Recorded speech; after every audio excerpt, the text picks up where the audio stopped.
start this afternoon off at the corner of Edgar and Dave as they're filing into Safeco Field. The final game of this 3-game series. The Mariners a chance to sweep aside the Milwaukee Brewers. A win today would mean the Mariners would go to 11 games over 500 for the first time this season. What a roll it has been for the Mariners as of late. They've won 8 in a row at home. They've won 11 of their last 10 here inside Safeco Field. As Mike, we take a look at Craig Counsell's starting lineup.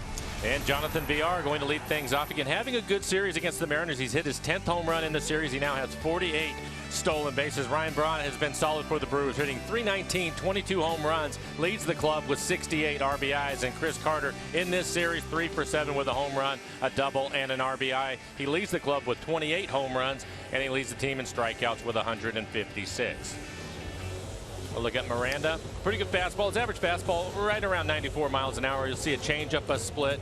Also mix in his breaking ball. Overall, a 1-0 record. High ERA for him, 5.79 ERA. He's pitched better as a starter. Initially, he was pitching out of the bullpen. 14 innings, 12 strikeouts, 5 walks. You want to stay away from the walks for him. And opponent's average 304 against Miranda. Now look at the defense for the Mariners this afternoon. Aoki getting the start in left field. Seth Smith out and right. Nelson Cruz is your DH. Adam Lind getting the start at first base. Chris Iannetta will do the catching this afternoon. Mike Zunino out of the lineup he caught in last night's game.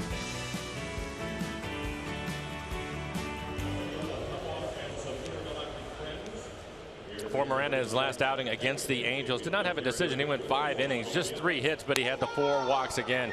Commanding his fastball will be a big key through 79 pitches in that outing.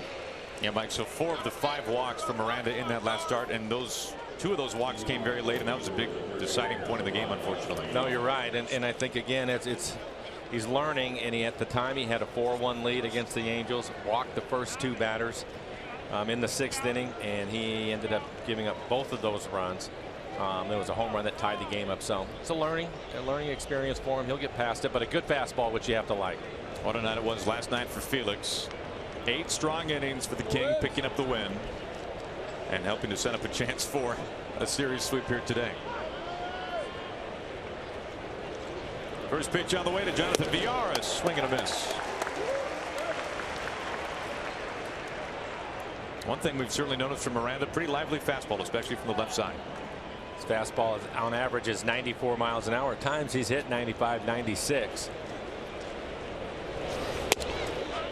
Rare to see a pitcher that throws both a changeup and a split, but Miranda does that, and typically he'll throw his changeup earlier in counts. Once he gets 2 strikes, that's when he'll go to the split to try to put you away.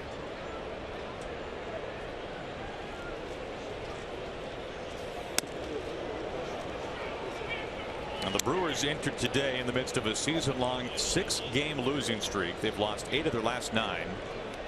And a loss today for Craig Counsell's club would mean that they would go winless on this 7-game road trip.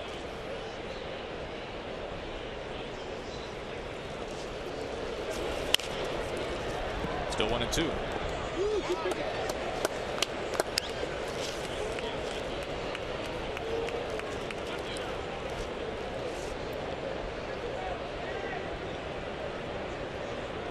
Infield playing Villar straight up.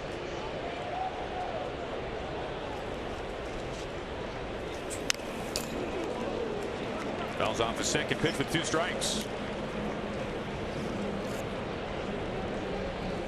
Villar's former team, the Houston Astros, trying to stay in the mix in the wild card race as well. They're 4.5 games back entering play today. The Houston Astros and the Orioles in a rain delay from Camden Yards. Again, the 1-2. I think this will be an interesting matchup for Miranda, the left-hander. You look at the Brewers, they've obviously struggled this year, and we mentioned in last night's game, they are now 25 games under 500 against right-handed pitching, but against lefties, 23-16 because of all the right-handed batters that they have. A strikeout is how we begin.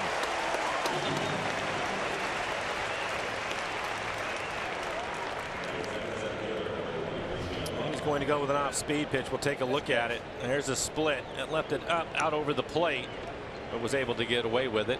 Picks up a strikeout.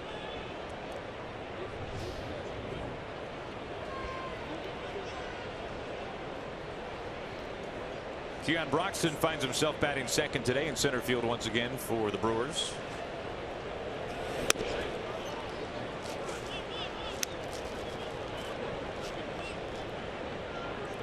The Brewers have been the worst road team in baseball. They're 19-41 on the road.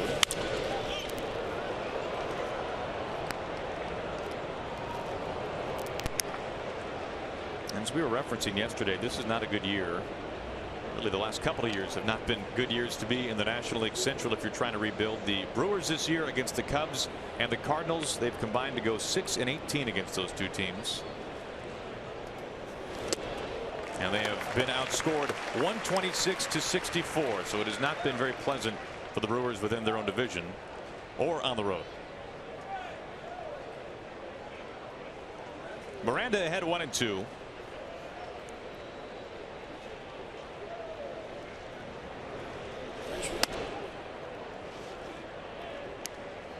.94 missing, 2 balls and 2 strikes. With Miranda, that's one of the things that I've really liked about him is he's not afraid to pitch inside to the right-handers, and I mean pitch inside off the plate, move him around a little bit. And the reason why that's a factor for him is because he likes to throw his changeup and his split so much. So you have to keep him honest. Don't let him get out over the plate on you. Straighten him up, and then you can go back to your off-speed pitch. And we've seen that from him. Again, in his last outing, he had the 4 walks, but only gave up 3 hits through 5 innings. Miranda coming over in the Wade Miley deal right before the deadline with the Orioles.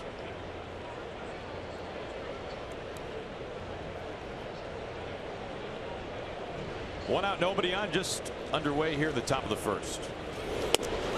We begin with back-to-back strikeouts, this time looking. He feels pretty good today. This is 95 miles an hour right on the outside corner. He's had to throw a few pitches here to the first 2 batters, 13 total. It puts him away on the 6th pitch of that at bat.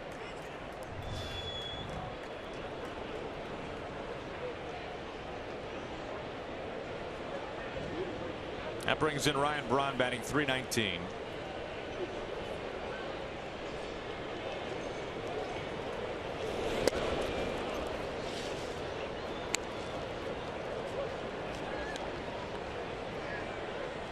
For Miranda, this is only his 3rd start this year, his 4th appearance overall. Made his debut on August 4th against Boston. Here comes Oki in left field, has all day, and he makes the catch. Braun out on 2 pitches as the side is retired in order by Ariel Miranda.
Of the first inning, Norioki swinging a hot bat as of late for the Mariners will lead things off as we take a look at the rest of the Mariners starting lineup. And Robinson Cano hitting 3rd, leads the team in average and hits. 145 hits on the year. Nelson Cruz leads the team with 31 home runs, and Kyle Seager leads the Mariners with his 80 RBIs. Martin leads the team in stolen bases with 15.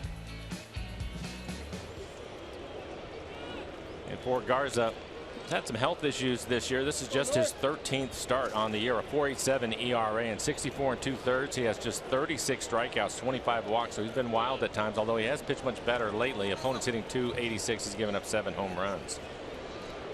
And one thing we can tell by looking at the numbers on Garza, he just does not pitch deep into games. He's basically a 6-inning guy. Although, as Mike mentioned, his last 4 starts, an ERA beneath 3 1/4. Hasn't given out its fair share of walks, however. He is basically fastball, slider, changeup. His fastball on average this year has been 92 miles an hour.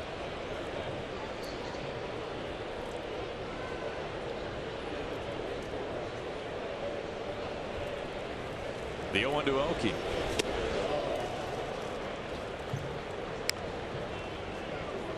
Mariners right now 1 game out of the wild card. A chance today to improve to 11 games over 500 for the first time of this season.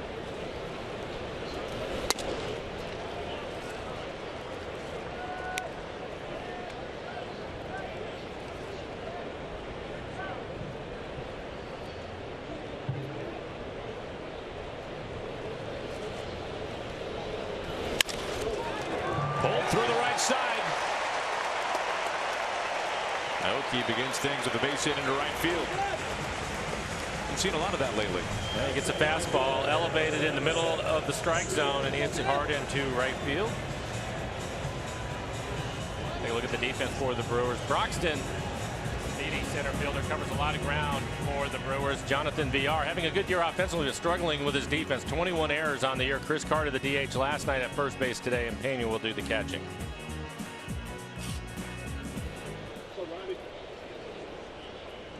Leadoff man aboard for Seth Smith.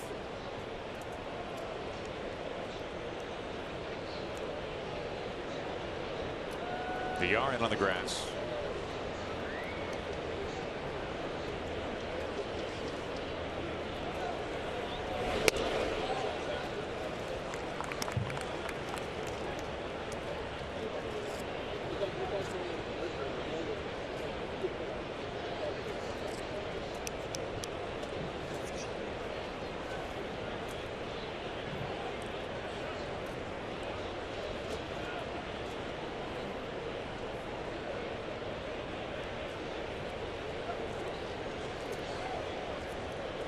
The 1-0.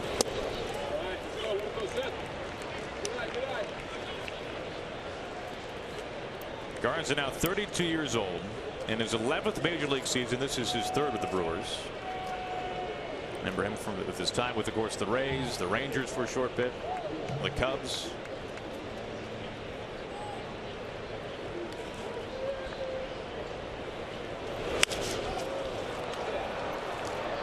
Villar over by the dugout, has enough room to make the catch. Let's take a look at the updated wild card standings. The Red Sox lose today. They lose to the Detroit Tigers, so their lead clipped to a game and a half. The Blue Jays have also lost, by the way, so the Red Sox still trail Toronto by a half game in the East standings. The Orioles continue to be in a rain delay. But a Mariners win today and an Orioles loss, should that happen against the Astros from Camden Yards, would mean the Mariners would be all tied up in the wild card standings with Baltimore. So you're looking for a good outing from Keuchel. That's right. If that one ever gets off the ground. They've been in a delay for some time now. 1-on for Robinson Cano. Cano has had a lot of success against Garza, hitting .375 with a couple of home runs. I thought it was interesting, Aaron, looking at Garza and his numbers. And if you look at his fastball, on average is 92, which in today's game I would call that an average fastball, the way the velocity has been up. He throws his fastball 70% of the time. That's a ton for a 92-mile-an-hour hitter. That's what I thought when I was looking at it. Again, he has a changeup and a curveball and a slider, but he, against the Cubs in his last outing, he was 71%. He's been right there all year. Cubs pretty good lineup. Yeah, you could say that. Yeah, but he's again 92 miles an hour, just working both sides of the plate, probably elevating it from time to time. It'll be interesting to watch him go today. The Mariners like to hit the fastball. See when they're fouled back, 0-2.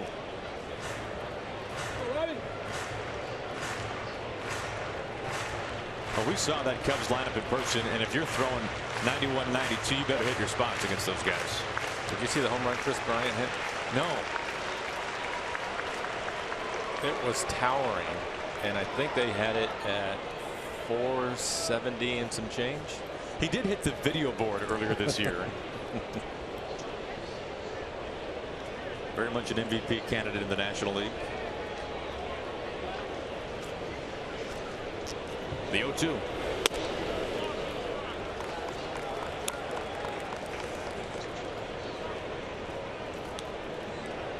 Cano is one double shy of number 30 of the season, which would be a fairly historic double for Cano. He's hit 30 doubles every year in the majors. Goes down swinging here, 2 outs. And he gets the off-speed pitch, and we haven't seen much of this over the last month. Over the last 30 days coming into this game, Robbie has struck out just 12 times. And now 13.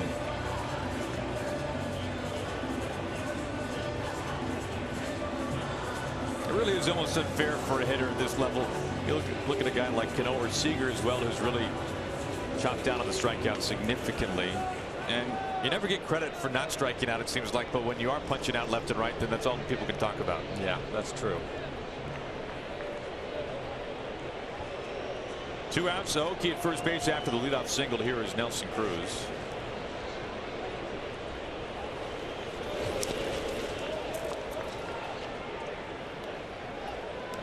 Decided that I'm not real happy about the situation that has happened here in this series, and that is Chris Carter now owns the longest home run of the year at Safeco Field. It had been Nelson Cruz. I'd like to see Nelson get that back. Seems like a title that he deserves. Yeah, I think Chris Carter was measured at 463, I believe, is what it was.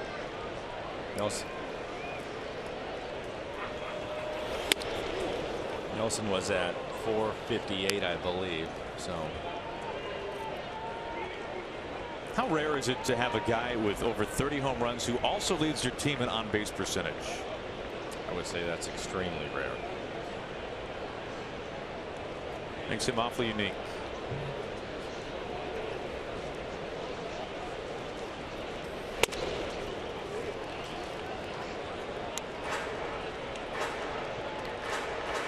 Nelly ahead on the count, 2-1.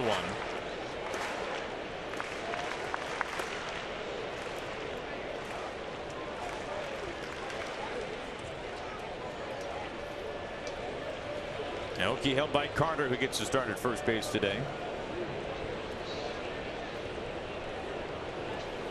They have the shift on for Cruz. Back to Garza on a hop.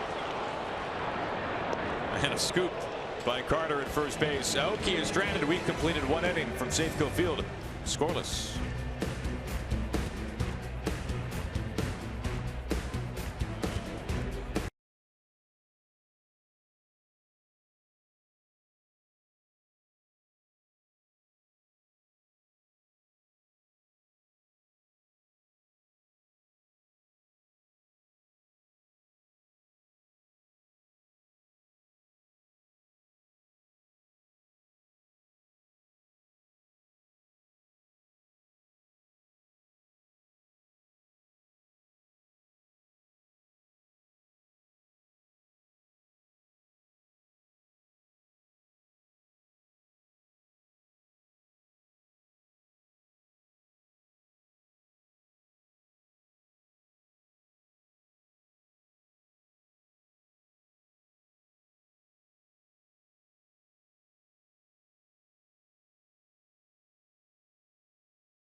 the start today, his third in a Mariners uniform. A couple of strikeouts in the yard.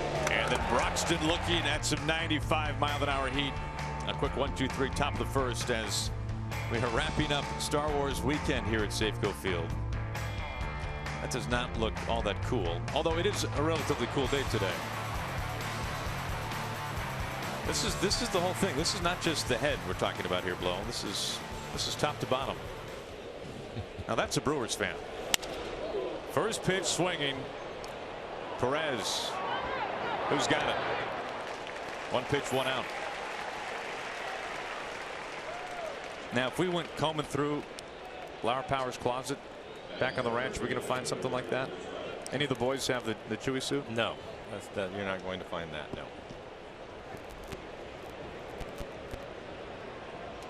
Bo, CJ, none of them. They got nothing. No suit. Sorry. All right. We'll do some research. One out, nobody on. It brings in Chris Carter.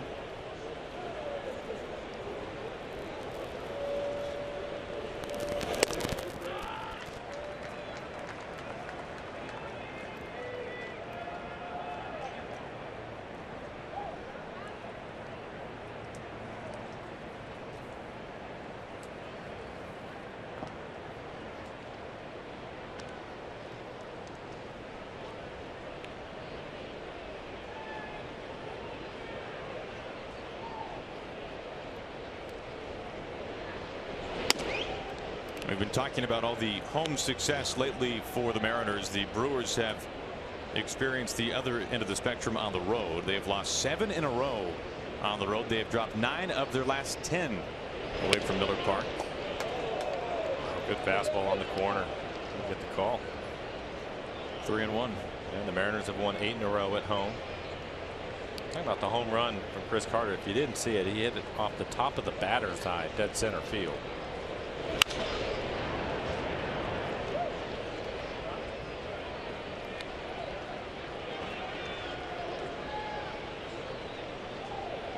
Nearly over the batter's eye.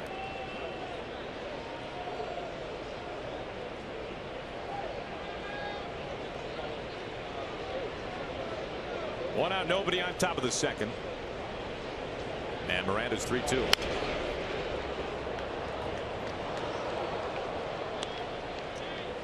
It is amazing for Carter. 28 home runs. How compact, or really more, how quiet of a swing as he has. There's not a whole lot of, not a huge leg kick. It seems pretty effortless when he's hit 28 home runs this year. We remember him many homers in an Astros uniform. He draws a 1-out walk. That's why I was surprised to see 156 strikeouts. Well, coming up starting tomorrow, the Yankees come to town right here to Safeco Field, taking on Nelson Cruz and the Mariners. A 3-game series. It starts tomorrow evening at 7:10. You can find tickets by going to Mariners.com. The Yankees playing some really good baseball. A chance today to sweep the Angels in 3 games. They've won 7 of their last 10. And they're trying to make a push in the wild card. Entering today 4 games out. 3 behind the Mariners. Ball 1 to another former Astro, Domingo Santana.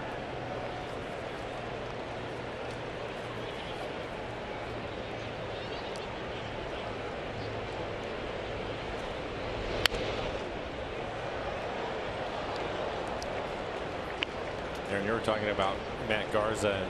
Basically, he does not get deep into games, right around 6 innings, and I think that's going to be the case with Miranda today. If you look at him in his starts, he's thrown 80 pitches, 79 pitches. So his last outing, he was at 5+. Against Boston, he was able to go 6 innings throwing 80 pitches, and I think we'll probably see the same thing, especially after Felix's performance last night, pitching 8 innings. So the bullpen is in good shape. Cishek, the only reliever used in last night's game, and boy, did that slider look good, Mike. He looked really good last night. His command of his slider was excellent too. Ended up with a couple of strikeouts in the 1 inning that he worked. Steve making his return from the disabled list. Back-to-back 3-ball counts.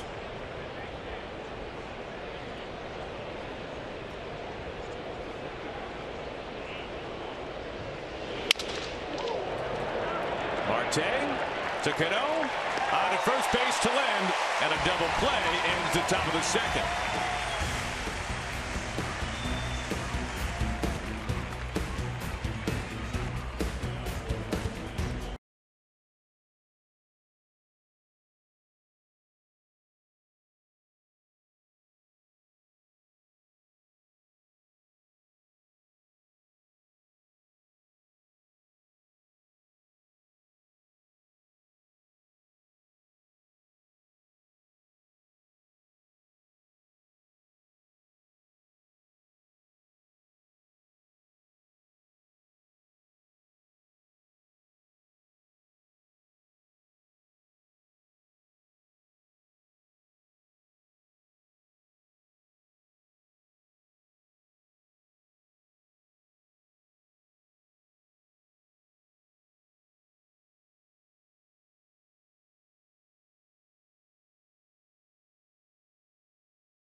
Average of baseball brought to you by T-Mobile. We take a glance at the highest interleague batting averages this season around the majors. And the Mariners have two of the top sluggers. Seager batting .405 against the National League. How about Leonys Martin, .400. Tough to beat Victor Martinez right now. .500. The Tigers DH. The Mariners of 2. And here is Kyle Seager trying to extend a 7-game hitting streak. Through the first 2 games of this series, Kyle with 3 hits and 3 walks, so he's been on base quite a bit. And we mentioned Cruz, the leading on-base man for the Mariners this year. Right behind him is Kyle Seager.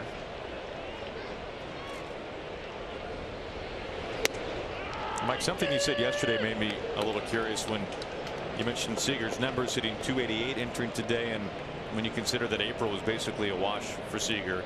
Since May 1st, Kyle is hitting .316. It gives you a better indication as the type of player he's been.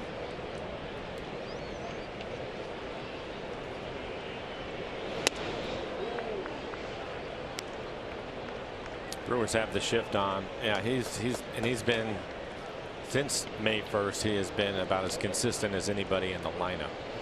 And you look at Cano and Cruz and Kyle, they're in the lineup every day. Kyle leading the team with 80 RBIs. Now 2-2. Every year he's increased his home run total, and he's well on his way to doing that again. Last year he had 26, and he sits at 23. Including today's game, the Mariners have 40 games left to play.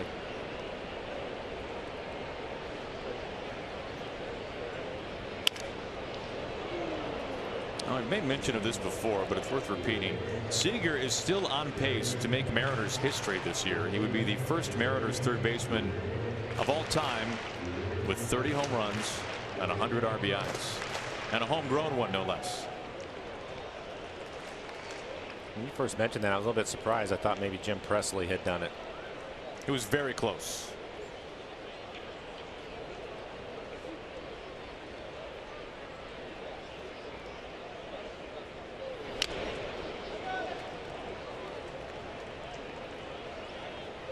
Seventh pitch coming up to Seager. Garza gave up a leadoff single to Aoki in the first inning, then sat down the next 3. Smith, Cano, and Cruz.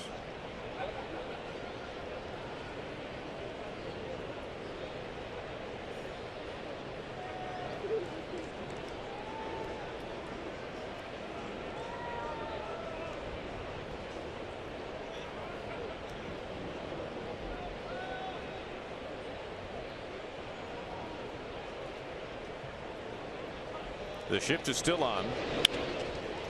A Squibber the opposite side of the shift. One down. Our CenturyLink What's Next upcoming series against the New York Yankees. TBA for the Mariners. First 2 games as of right now. Iwakuma versus Tanaka. That is a very compelling pitching matchup. Wednesday's final game of the series. A Mariners matinee on the air at noon. 12:40 the first pitch time. Michael Pineda, an ERA pushing 5. He has not pitched very deep at all in recent starts. And then CC Sabathia getting really roughed up his last time out against Jay Happ and the Blue Jays on the last homestand for the Yankees. But right now the Yankees a chance to sweep the Angels today down in Anaheim. 1 out for Adam Lind. As you look at the Mariners rotation, some good news. James Paxton had his rehab start. Everything went well in that as far as his health goes, and I was watching him today. He was out early playing catch today, so good signs for James Paxton. Hopefully we'll be able to see him soon. Get the feeling that we will be seeing Paxton and Taijuan coming up relatively shortly. Taijuan with a good outing his last time out. He's made 3 starts now with the Rainiers. Trying to get things put in place for Taijuan to come back and help the Mariners in this final push.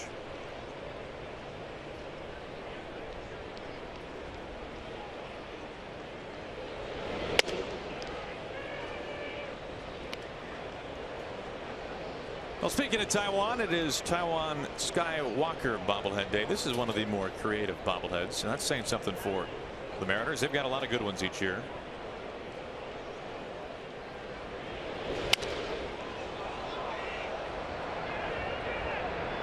The R near the coach's box. 2 outs. Garza sat down 5 in a row after the leadoff single by Oki in the first inning. That brings in Iannetta. Mentioned Garza throwing a lot of fastballs. He'll be around 70%. His fastball on average at 92.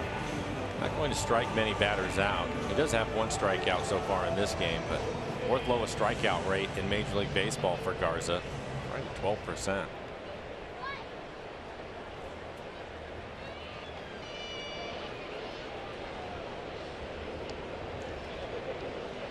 First pitch to Iannetta. Called a strike. Zunino getting a day off. A home run in last night's game. He and Martin went back to back.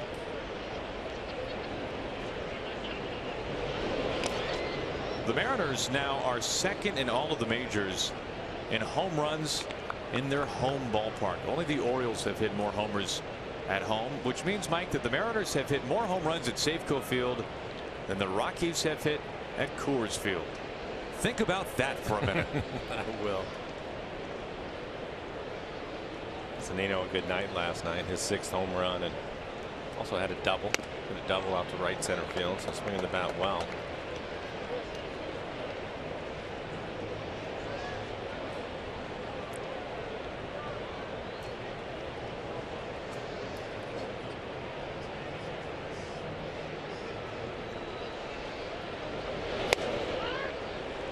Iannetta called out on strikes, and Garza retires his side in order. There's another good look at the Skywalker bobblehead. They go to the 3rd.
Baseball on Root Sports is brought to you by the Out to Lunch Concert Series presented by the Downtown Seattle Association. By the International Brotherhood of Electrical Workers, Local 191, investing in our future. And by Safeco Insurance. Find a local agent at safeco.com. This is Pena, the catcher, batting 7th, leading off the 3rd. 1-1.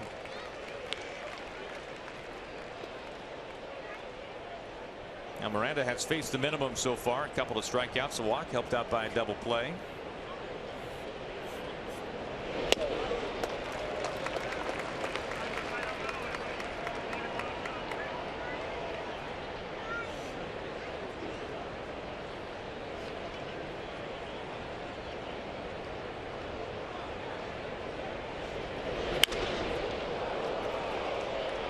Oki angling over towards the gap, looking up at the sun. 1 out.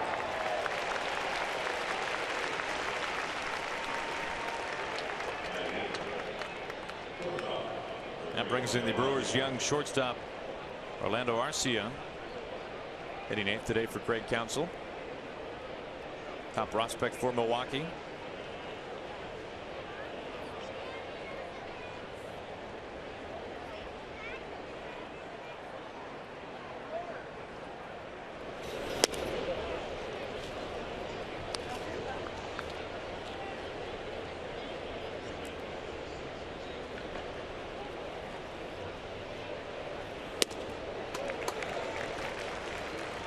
For the Brewers, this is only their 2nd ever trip to Safeco Field. Last time they were here in 2013, Griffey was going into the Mariners Hall of Fame. An appeal, and he goes.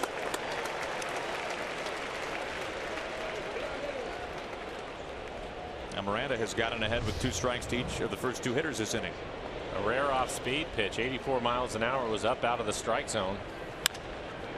He's been doing that consistently. When you look at the Brewers lineup, they have 1 switch hitter in VR, all right-handers in the lineup, and Miranda right now is really doing a nice job of dialing up that outside corner with his fastball.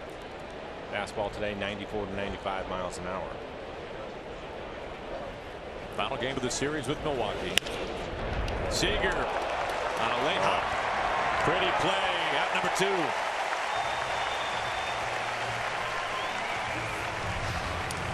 Made a great play to his left in the first inning of yesterday's game. That's a split and a quick backhanded play. Kind of an in-between hop, not an easy one to handle, but Kyle makes it look easy.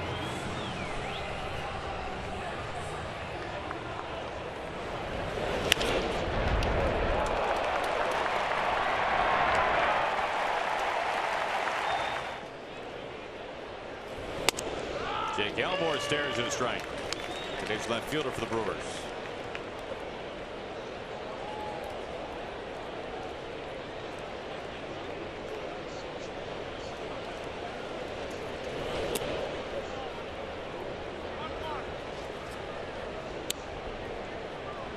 Miranda so far has thrown a few changeups, a few splits, and that's one of the few that has been down out of the strike zone. A couple of them he's left up. Another one up. Smith closing and makes the catch.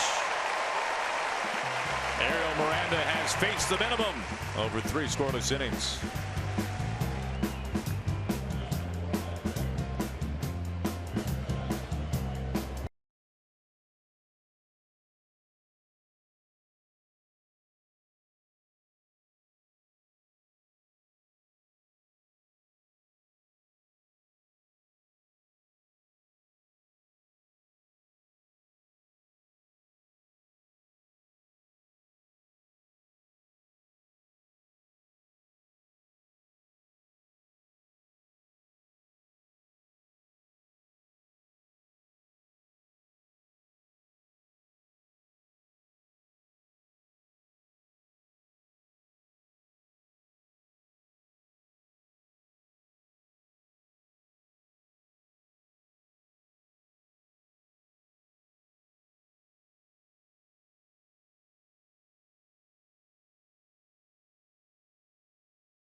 In big league history, we go all the way back to 1931 when the Babe became the first player ever to hit home run number 600.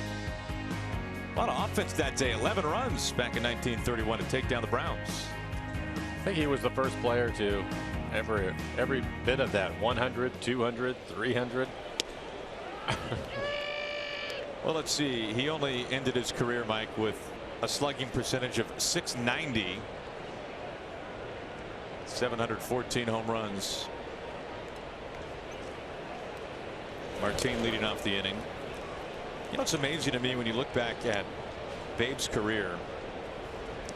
What would you say if I told you, Mike, that Babe Ruth won one MVP award? He won one MVP. The rules at that time, once you'd won one, you're off the board. Really? He's got one MVP. I was going to guess that when they started giving the MVP was the last time he had a big year or something like that. Pretty remarkable, isn't it? A one-time MVP winner, which seems not quite fair.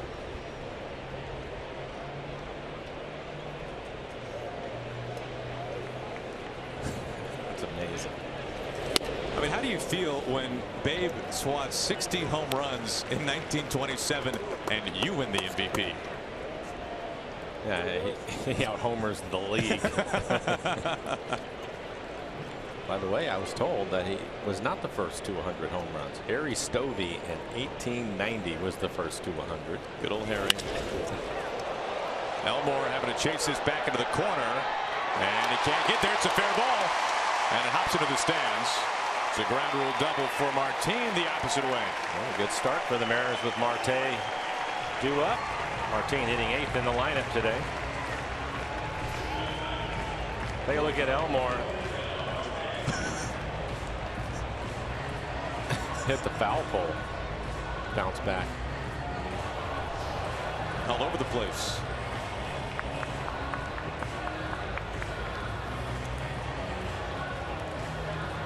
Well, VR, the third baseman, will come in on the grass.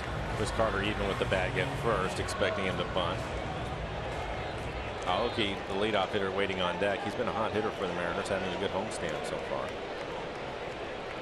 Already a base hit.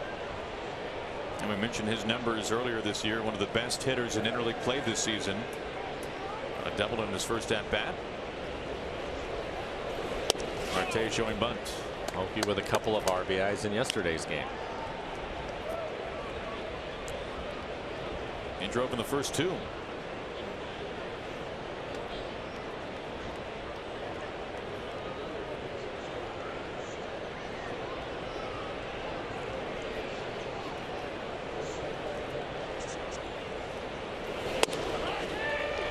Pena down to second. That was really close.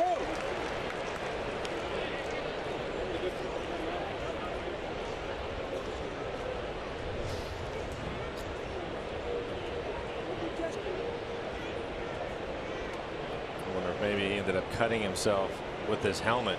Rob Nodine, the trainer, running out on the field right now, taking a look at him. His helmet came off. It looked like he slammed his face. Yeah.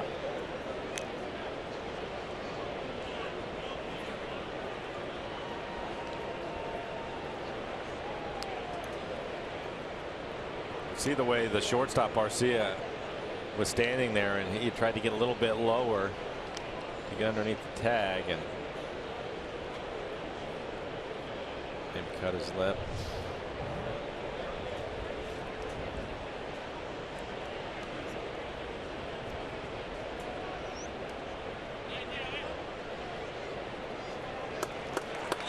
Well, the Clubbies can get any staying out. They'll take care of it. Have it looking good as new by the next Sunday home game.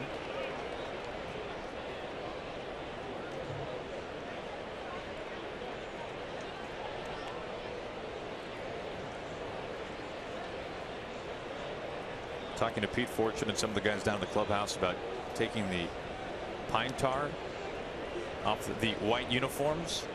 And apparently there's a solution that they have that, as Pete would say, would take the paint off of a wall. So that seems to do the trick. That's why Robbie's uniform looks sparkling white each and every day here at home. There you go. There it is. Great shot, guys. Perfect. Well, Pete has been a big part of the Mariners clubhouse for a long time. Another throw. This time feet first. Your good buddy Jay Buhner used to take the pine tar rag, and on his right hip he would put as much pine tar on his right hip as he possibly could get on there every day. The maximum amount. Yeah. So at this point in the game, I'm sure that Pete Fortune, no problem. What we saw on Robbie's shoulder is nothing. No problem.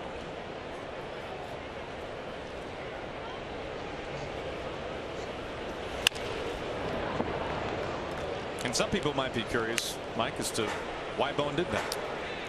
Because then he would grab the pine tar on the tips of his fingers for grip on the baseball and throw it. Apparently needed that a lot. Yeah, and I think some of it is superstition, and as he went along, you could see it anytime you see him in a uniform. He has that on there. So let's run across some pictures or some footage of the Bone. Full count to Marte.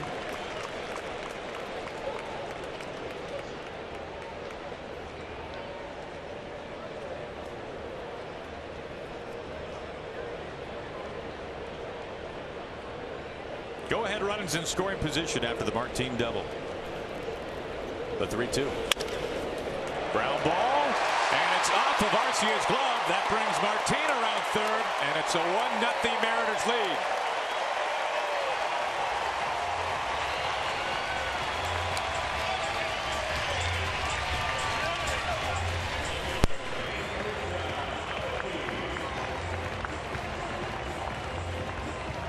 Good hitting from Marte. That last fastball was right on the outside corner as Arcia tries to keep it on the infield. He's going to roll over onto his wrist and slam his face into the ground.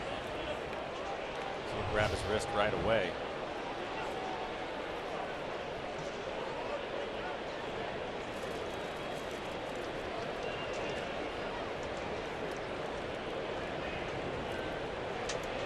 And brings in Aoki for the second time. Up the chalk, and a foul ball. Jim Joyce, our home plate umpire, making that call.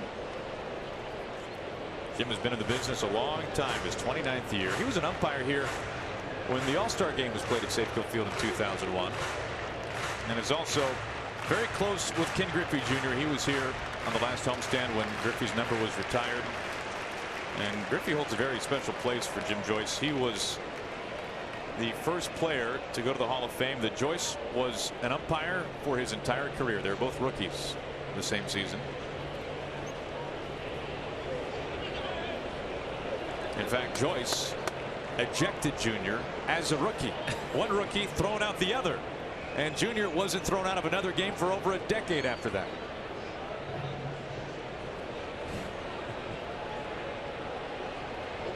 And they're still speaking. They're still speaking. They're very friendly.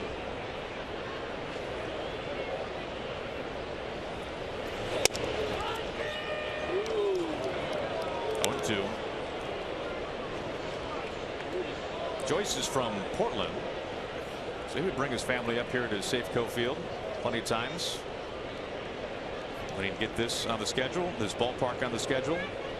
He said his daughter fell in love with Griffey and would wear 24 in every sport.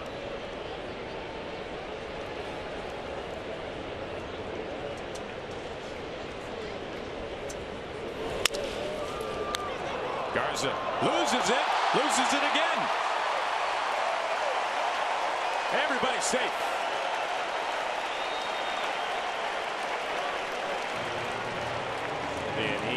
On the pitcher, error pitcher. So after the 8-1, you take a look at Garza. I was surprised when he fields this.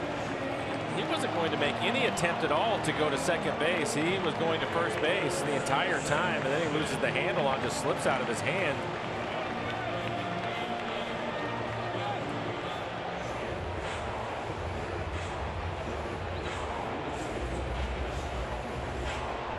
Very defensively challenged team, the Brewers this year. 103 errors most in baseball. I wonder with Garza, because we saw him earlier in the game on a ball that was hit back to him. He did the underhand flip basically from the mound. So I'm wondering if he has issues throwing the ball to a base, because he was not going to try to throw it to second. Normally that's an automatic try to get the double play. That was a long underhand flip. Right. Ball one to Seth Smith.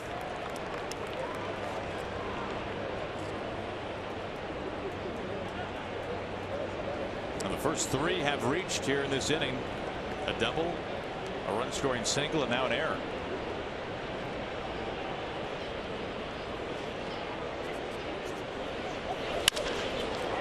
Underneath Carter's glove. Marte wheeling around third. 2-0 Mariners. Aoki is in to third base.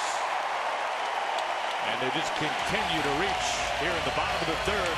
The first 4 men aboard, and it's 2-0 Mariners. Solid base hit on another fastball. A lot of fastballs from Garza, and the Mariners starting to square it up right under the glove of Chris Carter.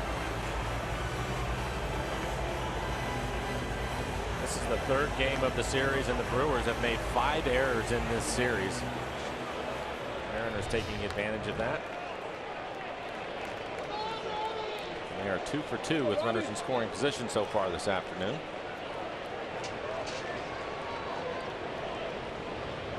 Runners on the corners now for Cano.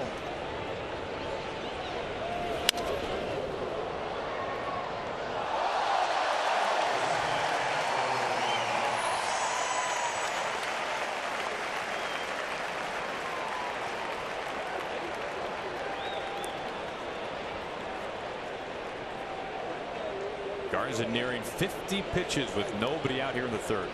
He was able to strike Cano out on a breaking ball his first time up, but Cano with good numbers against Garza, 375 in his career with a couple of home runs. Old foes from the American League East. And a couple of pitches in the middle of the plate, and he's missed them both.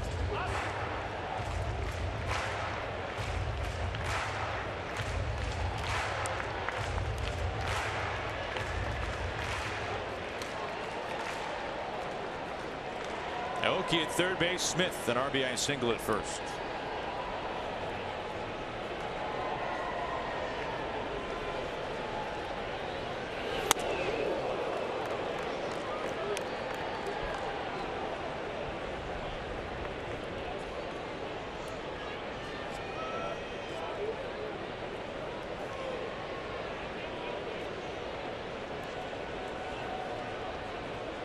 The Mariners have a chance to really hang a pretty crooked number here in the third inning. Already 2 runs in. Runners on the corners, nobody out.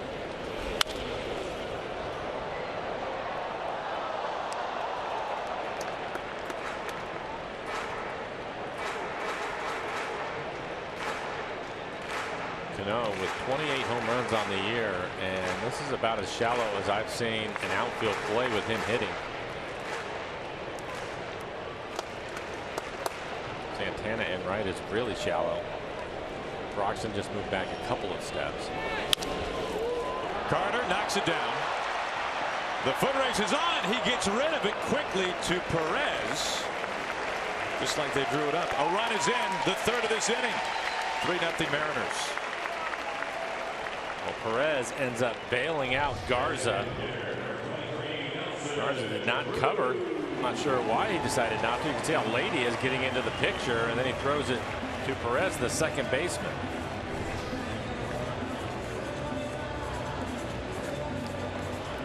Their classic 3-4 RBI ground out. Cano now with 78 RBIs on the year. Aoki scoring on the play.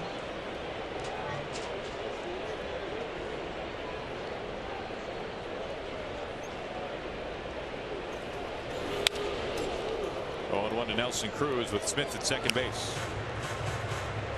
For Garza, that was his best fastball so far, 95 miles an hour.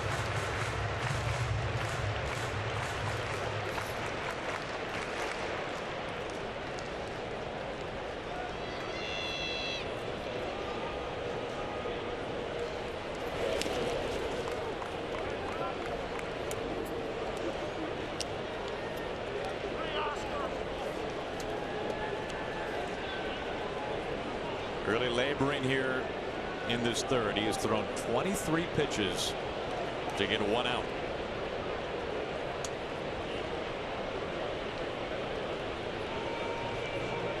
The 1-1.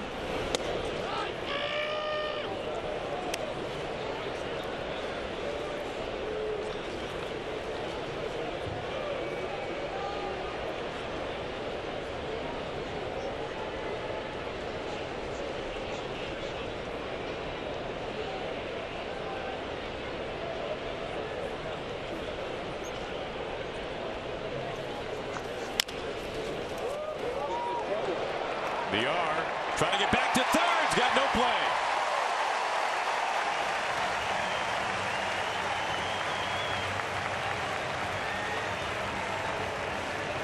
A swinging bunt from Nelson Cruz, a rare infield hit for him. VR playing deep. You can understand why with Cruz hitting. And fortunately, this ball stays fair. Good hustle by Seth Smith to get into third. That'll bring in Derek Johnson, the pitching coach.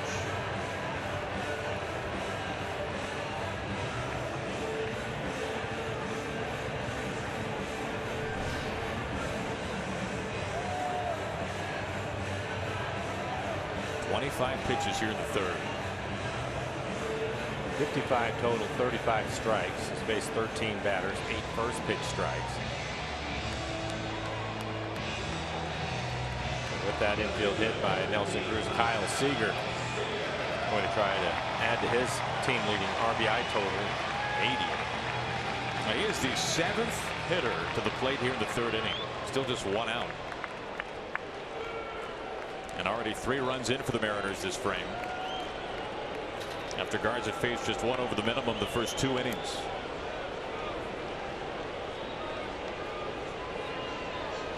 Cruz at first, Smith at third base. On the first pitch, VR, 2-hand catch. Out number 2.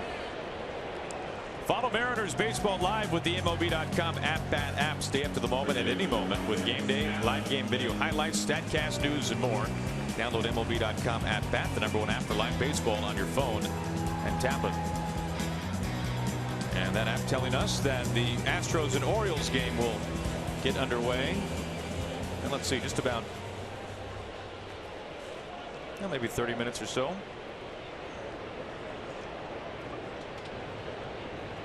They've been in a very lengthy rain delay. 2 outs, runners on the corners for Lynn. Good looks at ball 1. Brewers have the shift on with Adam hitting. Third baseman VR, the only one on the left side in the infield.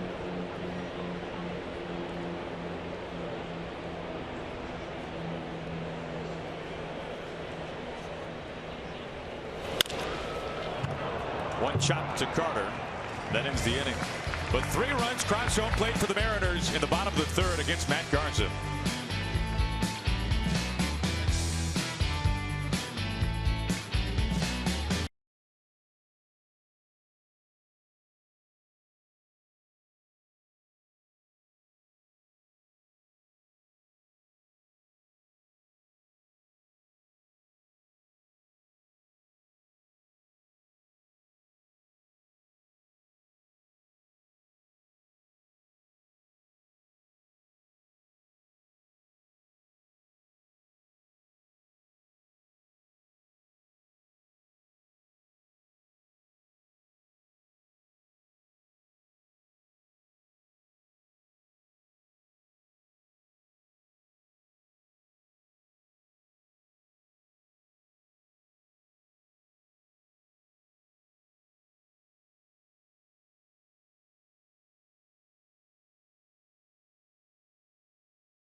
7th annual Firefighter Appreciation Day here at Safeco Field. The color guard was the Kitsap County Local 2819 professional firefighters. So nice day here at Safeco Field for many reasons. Right to have mirror.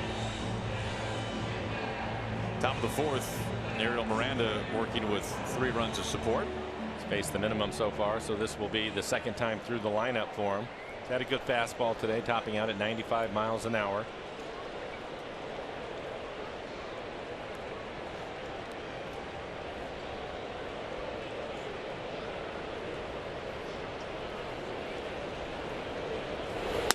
VR taking all the way, ball 1.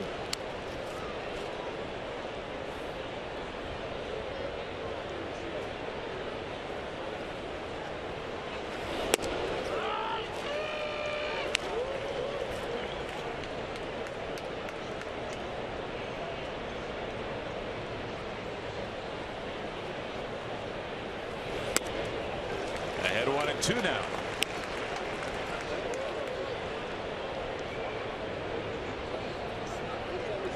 Now VR struck out on an off-speed pitch to begin the ball game. He's behind 1-2 as Miranda fires away. This is clobbered out to left. It's Aoki chasing back, backing up some more, turning for out number 1.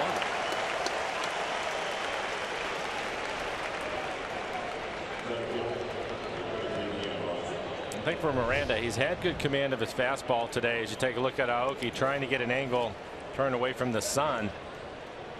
But he's thrown his split and his changeup a number of times that have been up in the zone, like that last one was, and he's going to have to get it down. So far, I've only seen one down out of the strike zone. Keon Broxton looks at ball 1. Spoke to Mel Stottlemyre about him, about Miranda. He also has a slider that he will use with the other 2 off-speed pitches, and I think that is something that's a better one. I think that is something that he's going to have to continue to work on. And I'll be interested to see, and right now I think they'll leave him alone, but I'd be interested to see if maybe through the course of the winter they make him decide on either the changeup or the split. With the idea being that you'd rather really refine and hone one of them. Exactly. At least get command of one of them. That was a pretty good changeup at the bottom of the strike zone. He didn't get the call at 84 miles an hour, but if he stays down there with his changeup, he'll be in good shape. Another fastball on the outside corner. But yeah, I think that figure out which one you're more comfortable with or have better command with, and really hone in on that one pitch. Take a look at Mel.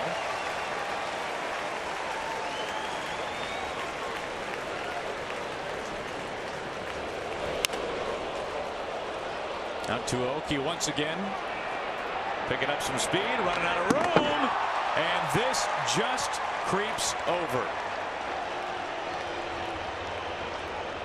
Broxton couldn't even tell at first. Brewers are on the board. Well, that was another off-speed pitch, either the changeup or the split that was left up in the zone. I think Aoki lost track of where he was at because it looked as if he had an opportunity to jump and make the catch. He's going back. He thinks he's going to make the catch, and then he just kind of bumps into the wall. More of a hop. Didn't really jump up for it. And that barely got over. And sometimes you get too close to the wall, and as you start to jump, you end up rubbing on the wall, and it'll keep you from getting up high enough to make the catch.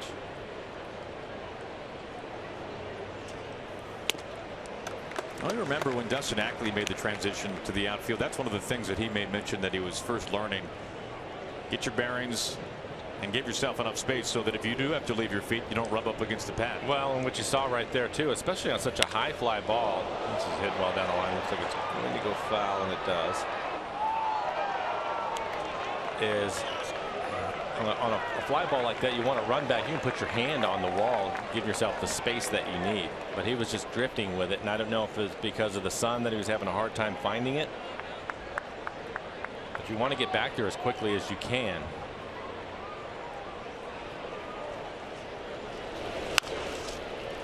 Cued fair, long backhand throw on a couple of skips, and it is in time with Lynn keeping his foot on the bag.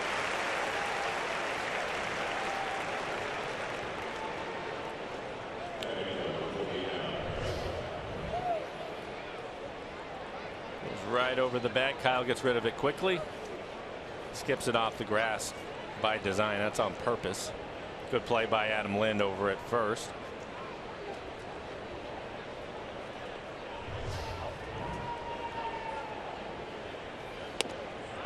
Strike one. And Mike, the point of skipping it on the grass? I think it's just easier. It's a long throw. And you get rid of it and you can throw it on more of a line instead of getting all that air underneath it. And it also gives Adam plenty of time to make an adjustment at first, which he had to do. The throw was up the line a little bit or on the inside part of the base. Good footwork from Adam. 1 ball and 1 strike to Perez, the second baseman.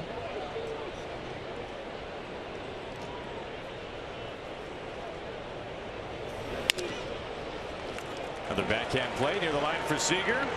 Lind doesn't even have to move the glove. Home run by Broxton. Brewers are on the board.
By Sleep Train. This series wraps up today. The Mariners looking for the sweep. Homestand continues, though. The Bronx Bombers coming to town for a 3-game series that ends on a Wednesday. That'll be a Mariners matinee. Iwakuma will take the mound going up against Masahiro Tanaka. And then it's out of the road once again for the Mariners. 4-game series on the south side of Chicago and a big one coming up in Arlington, a 3-game set to finish the month. Broxton going deep just over the wall in left field to get the Brewers on the board, their first hit against Miranda. Iannetta struck out looking to end the second. He begins the fourth. Fouls off the first pitch.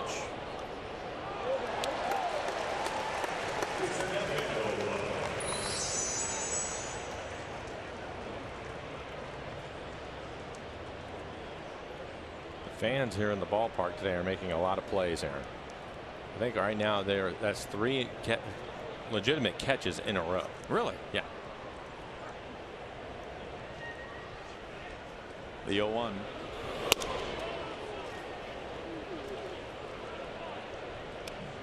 I know I've heard Tom Hutler give a few shout outs so far over the PA system.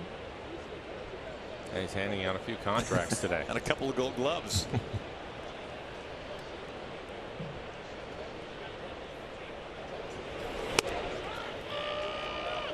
1-2. Iannetta not pleased at all.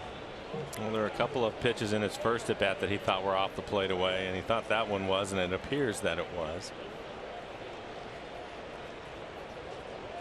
It's got to be a tricky thing for a catcher, right? Offensively, a couple don't go your way. Next half inning, you put on the gear. You want them to go your pitcher's way. Yeah, I think that for him, and it looks as if he was having a conversation with Jim Joyce.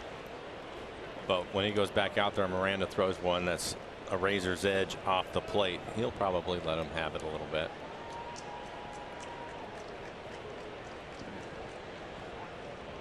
Choking up on a 2-2 count.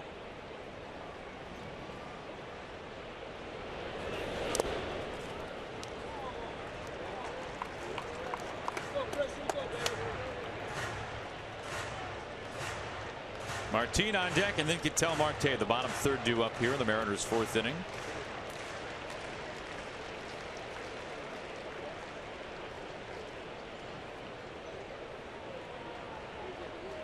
The 3-2.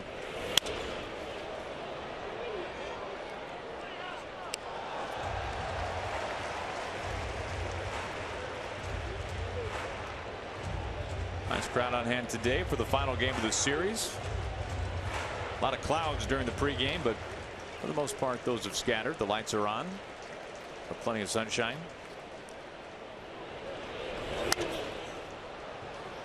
Fouled off a couple of pitches with 2 strikes against him.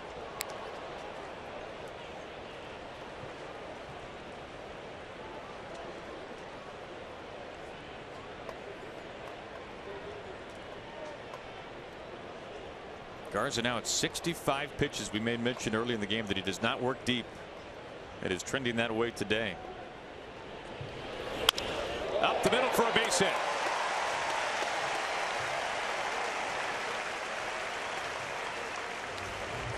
Pretty good battle by Chris Iannetta. 8 pitches in the at bat and a solid line drive base hit right back up the middle. That will bring up Martin. Martin with the double his first time up. It was a leadoff double in the third. Scored the first run for the Mariners.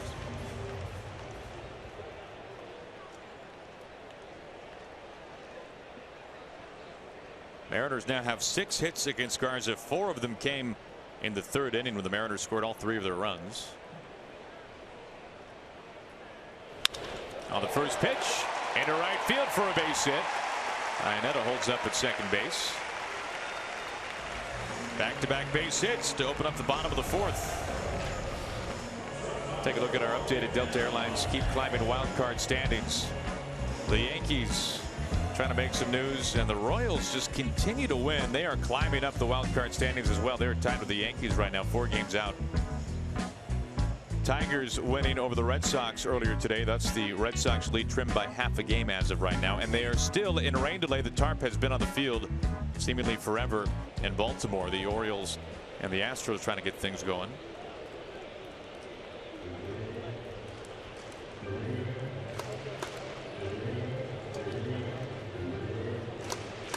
And based on the way the schedule works out for those 2 teams the rest of the way, does not really appear on the surface to have a great day for those 2 to make that game up. The Orioles and the Astros, that is, so they could be there for a while today.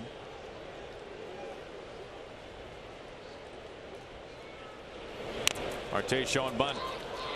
Foul ball.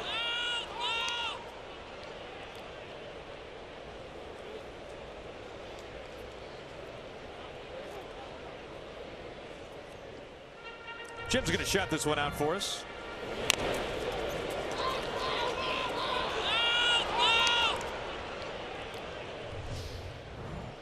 I think right now with Marte, you could see him fouling that pitch off of his foot. But Villar and Carter both very aggressive, charging early. It'd be a bad idea to let him swing away or show bunt and just pull the bat back and swing at it. Infield will be wide open. Villar right on top of him. 0-2.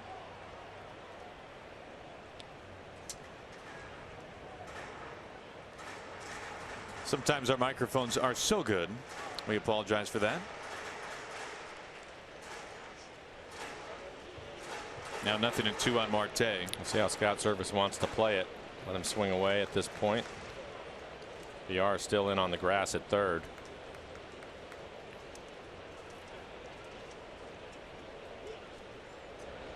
Iannetta at second, Martin at first, both with singles. Into the dugout.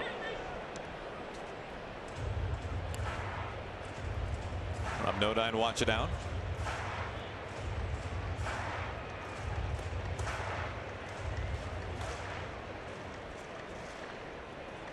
Marte an RBI single through the left side back of the third inning. That made it 1-0 Mariners. He's got 2 on, nobody out. Garza now at 70 pitches.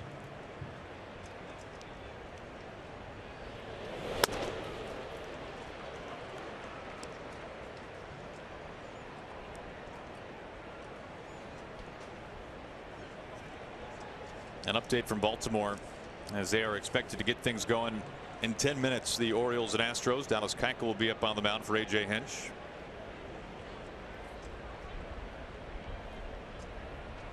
Baltimore right now the second wild card team. The 1-2.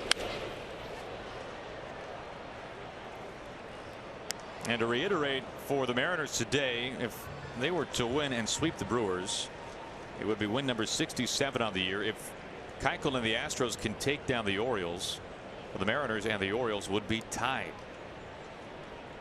for that second wild card spot.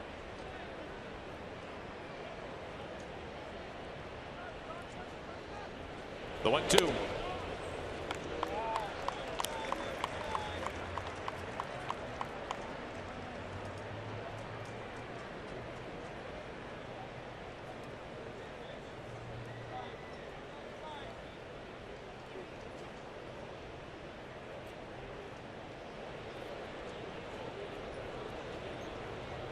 Here comes pitch number 7. Fouled over by Carter. Some long at bats for the Mariners. Iannetta to start this inning off saw 8 pitches before he ended up getting a base hit to center field.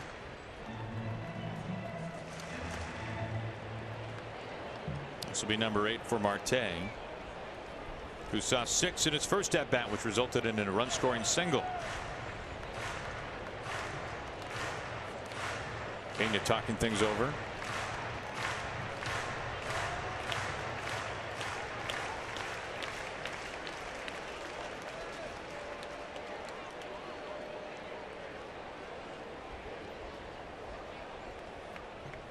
Mariners trying to get that run right back that was scored by the Brewers in the top of this 4th inning.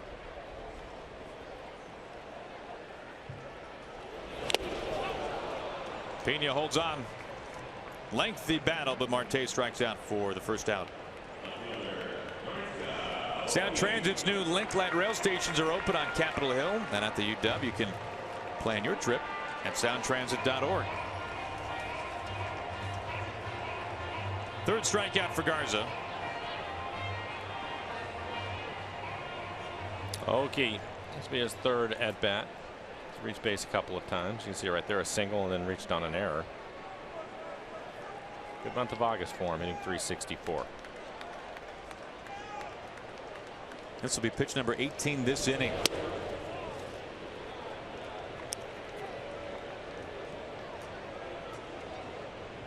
Now, since Aoki was recalled from AAA, he is hitting .3 1/4. He has 9 extra base hits. The former Brewer.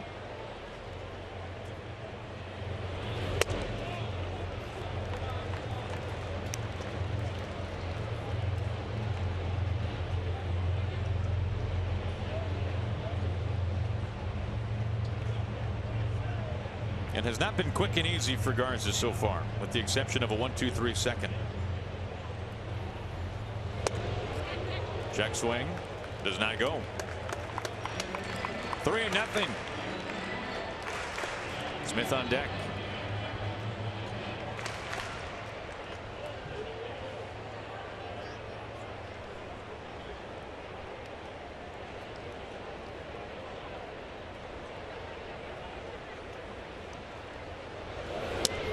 Aoki taking a strike.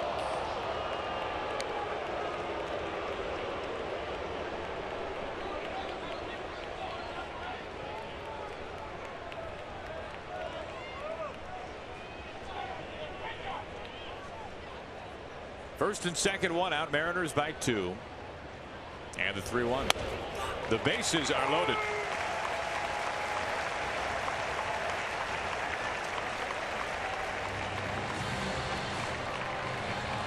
This copyrighted telecast is presented by authority of the Seattle Mariners and may not be reproduced or retransmitted in any form. The accounts and descriptions of this game may not be disseminated without the express written consent of the Seattle Mariners. Well, Seth Smith has one grand slam this year, a chance for his second.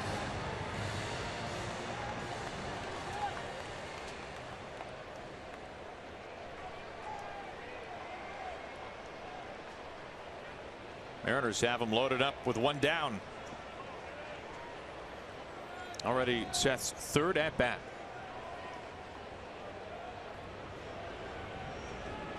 Seth has already had a long career, but he had his first career grand slam earlier this year.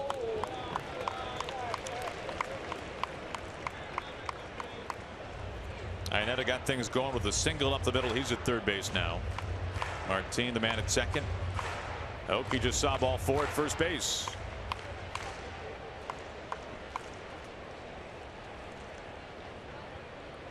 Bags packed, 1 out. And it's 1-1. Activity starting to stir inside the bullpen.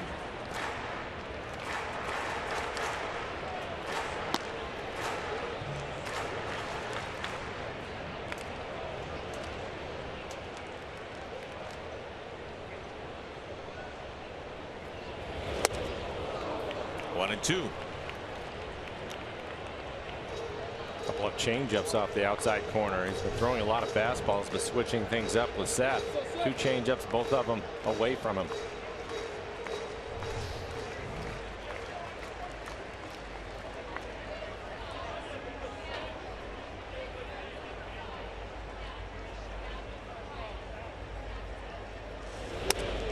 Evens up.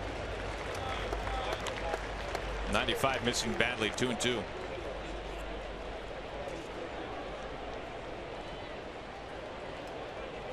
The Mariners scored all 3 of their runs back in the third. We play in the fourth and a chance for plenty more.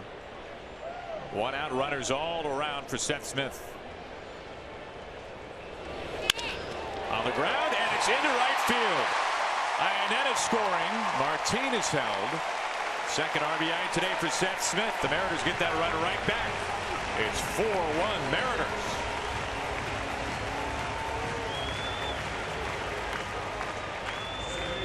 And the Mariners now 4 for 8 with runners in scoring position, and a good adjustment by Seth Smith, the veteran. This is the 3rd changeup on the outside corner, and he squares it up, hits it hard through the right side of the infield.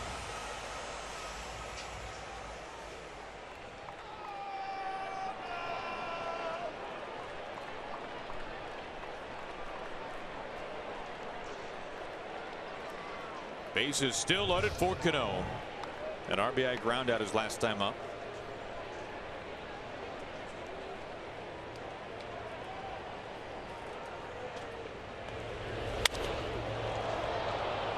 High and foul on the first pitch.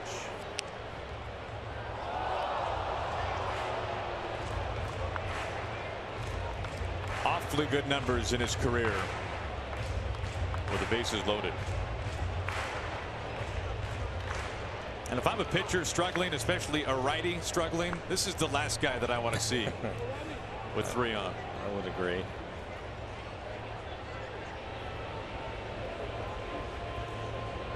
The 0-1.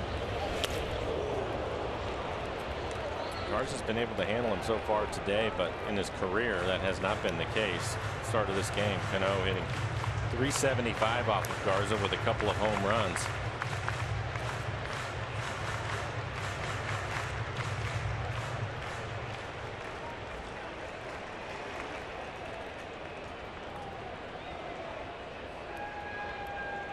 A chance to really blow this one open here in the fourth.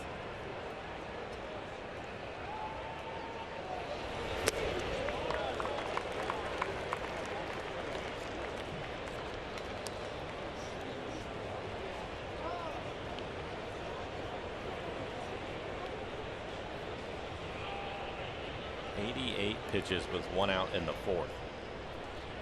This has been an extreme labor for Garza.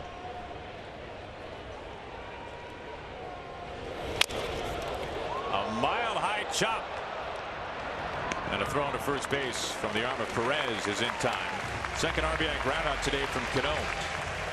The Mariners add another run. It's 5-1 here in the fourth inning.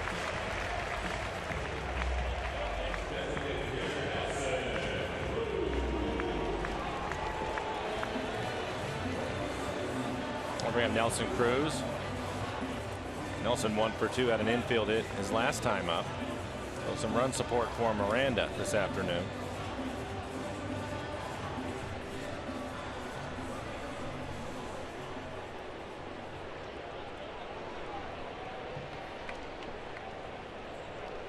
Second and third for the Mariners. Smith and Aoki. First pitch strike.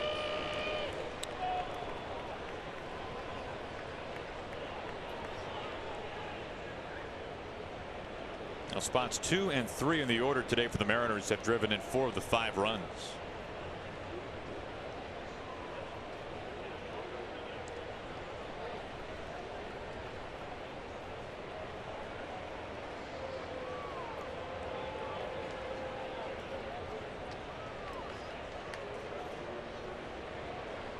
.32 pitches this inning.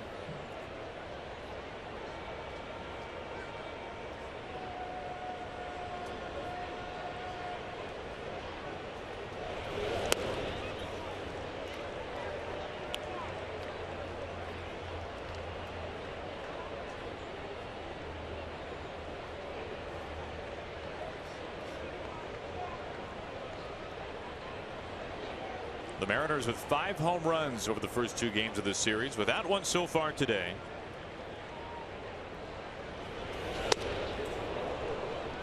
Three-quarters of the way around, 1 and 2.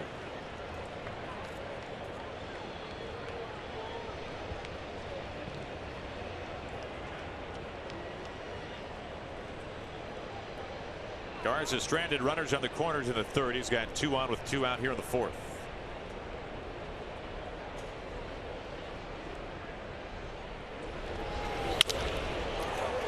Side, and it's tackled by Perez, who throws to first, not in time. It's 6-1 Mariners. Aoki coming in from third.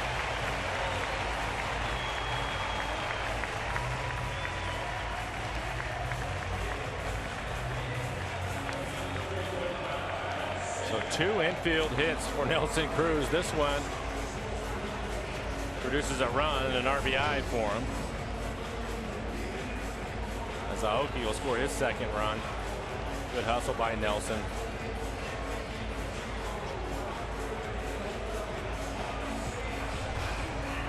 And Craig Counsell's got to get Garza out of there. We've got a pitching change.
He's following this one today.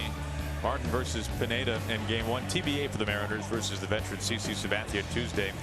And on a Wednesday in a matchup that all of Japan will be very interested in, that will be a 4:40 a.m. first pitch in Tokyo. Iwakuma versus Tanaka. It'll be a 12:40 Mariners matinee here in Seattle. The Mariners just keep on adding runs. It's 6-1 Mariners as Garza puts together his shortest start of the season. He cannot escape the fourth. Just 3 2/3 for him, 6 runs, 5 of them earned. 1 walk. Hard to believe just 1 walk when he had to throw 93 pitches. 93 pitches for him, 59 strikes. Jan Marina is the new pitcher. And Harris runners on the corners, 2 outs. Seager looking at strike 1. 28 appearances on the year, a 3.67 ERA, 38 strikeouts, over 17 walks. Home sitting 278. He's given up 4 home runs.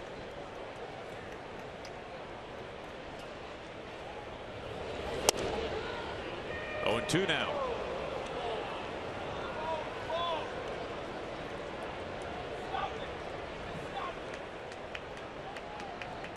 Seager 0 for 2, but a 7-game hitting streak.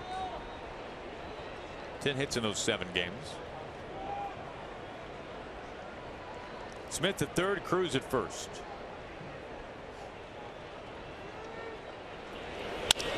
Right back off of Marinas, and how about this?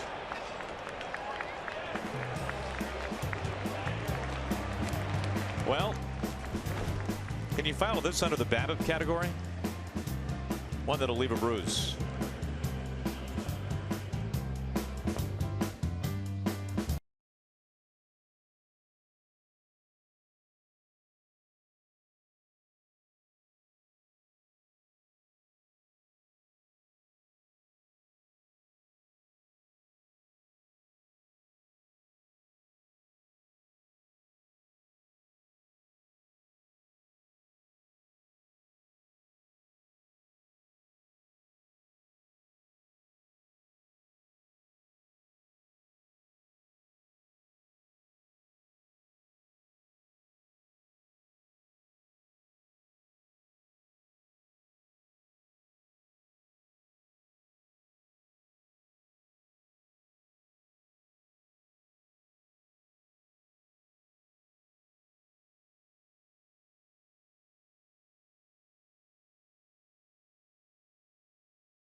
Ariel Miranda getting the start today for the Mariners as they have their eyes set on a series sweep of Milwaukee. A couple of strikeouts, just 1 run so far. As he faces slugging Chris Carter to begin the 5th. Facing the lineup now for the 2nd time through. He's faced 14 batters and he's started them all with the fastball. 14 batters faced 6 first pitch strikes for him. Basically stayed with his fastball changeup combination. When he gets to 2 strikes, he'll use a split, and he has stayed with that.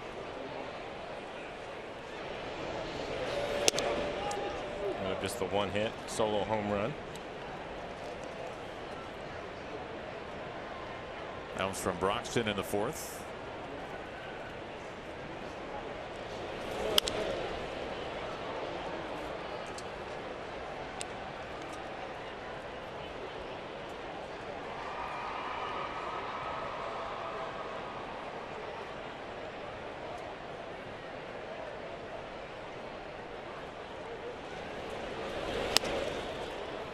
Full count to Carter leading off the 5th.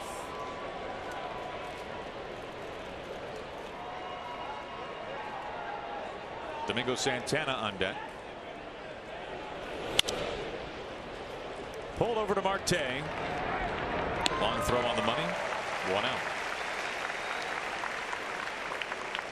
While Edwin Diaz helps the Mariners rack up saves, the Mariner Moose helps young Mariners fans rack up savings. This Wednesday, all kids 14 and under take home their very own Moose Bank, thanks to KeyBank. Don't miss this very special 12:40 Mariners matinee versus the Yankees to wrap up the homestand. Tickets, as always, at mariners.com.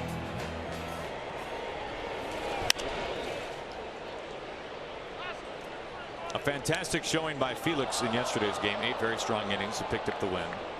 And for Felix now, Mike, he has the best ERA in baseball history in interleague play. Which maybe it's not fair to say in baseball history, since interleague play hasn't been around since the beginning. I think it's fair. Maybe he didn't even go home from last night. The 0-1 makes it 0-2. If you think about it, it's been difficult for the American League to try to hit him, and then all of a sudden teams are going to face him who really haven't seen him. Makes it even more difficult for them. So Felix taking advantage of that. I thought he was really good last night. His fastball command was good. His changeup was excellent. Good curveball. Strike 3 called. Got him on 3 pitches. First strikeout for Miranda since the second batter of the game. And this looks like a split. 80 miles an hour.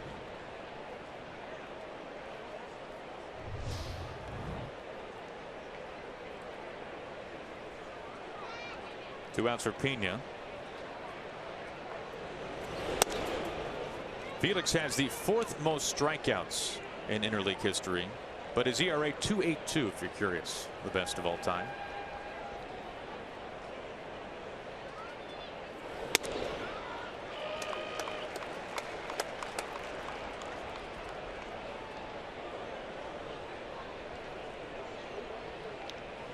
Pena just 22 at bats this year with the Brewers entering today. Ball's behind.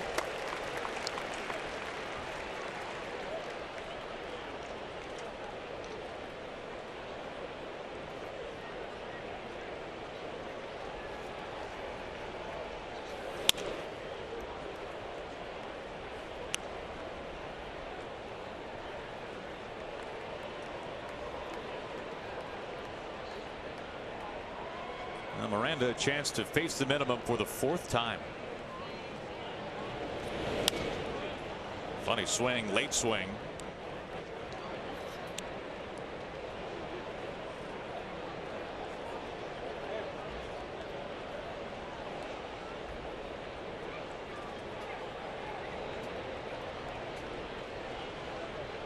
Here comes the 2-2.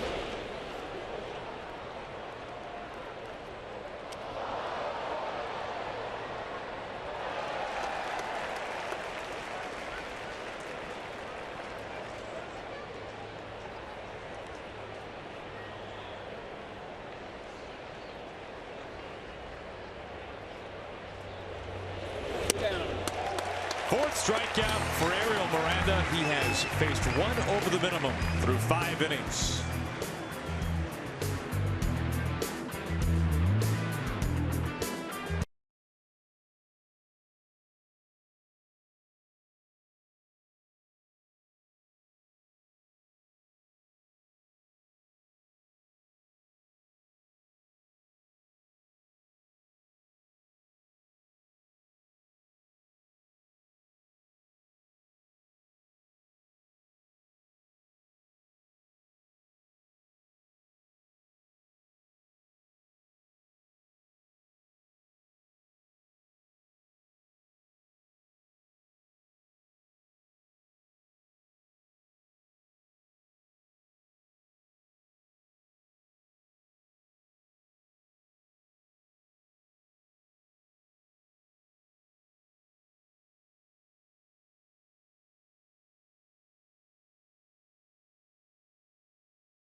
Seattle Mariners baseball on Root Sports is brought to you by Money Tree, proud to make a donation to Mariners Care for every Mariners win. By Jack in the Box, taste the all-new Jack's Brewhouse Bacon Burger today. Jack in the Box, limited time only at participating restaurants. And by CenturyLink, your link to what's next. We check in on the Ballard Locks. Final game of the series here inside Safeco Field. Mariners trying to sweep aside the Brewers. Off to a good start as they lead things right now 6-1. Adam Lind leads off the bottom of the fifth.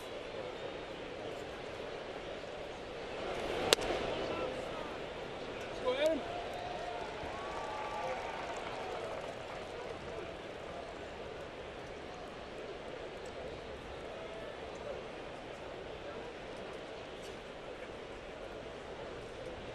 Shift is on for Lind.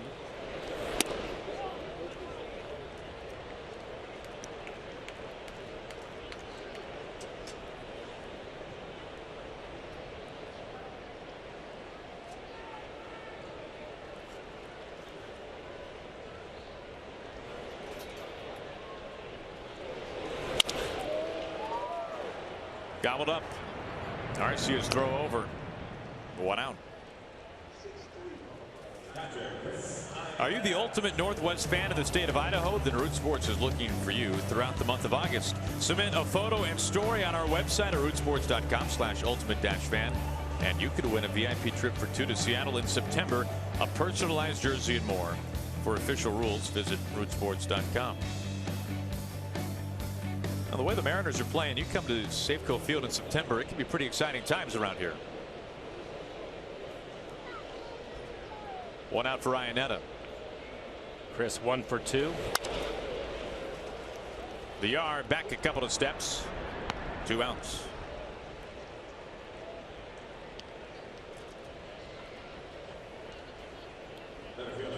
Now, we talked a little bit earlier about James Paxton. A nice rehab outing. Taijuan Walker, 3 starts for the Rainiers. Tony Zych is expected to pitch an inning today for Tacoma. Talking to Jerry Dipoto today, talked about September 1 and having some guys back to help the bullpen out. So I would expect that to be the case, and Tony probably going to be one of them. He's been out for a long time. He's going to need a few appearances up to that point. 2 outs, ball 1 to Martin. You're talking about September, Aaron, and the Rangers losing today. Mariners, if they take care of this game, they're only 5 back. They go out on the road and they have 3 games in Arlington on this next road trip. That could be a lot of fun. That's going to be a great series. To end the month of August, working our way into September.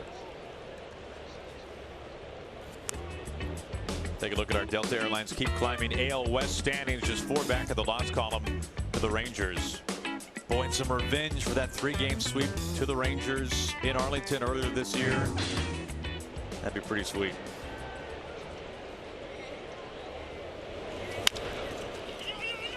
To Carter at first base, and that ends the inning.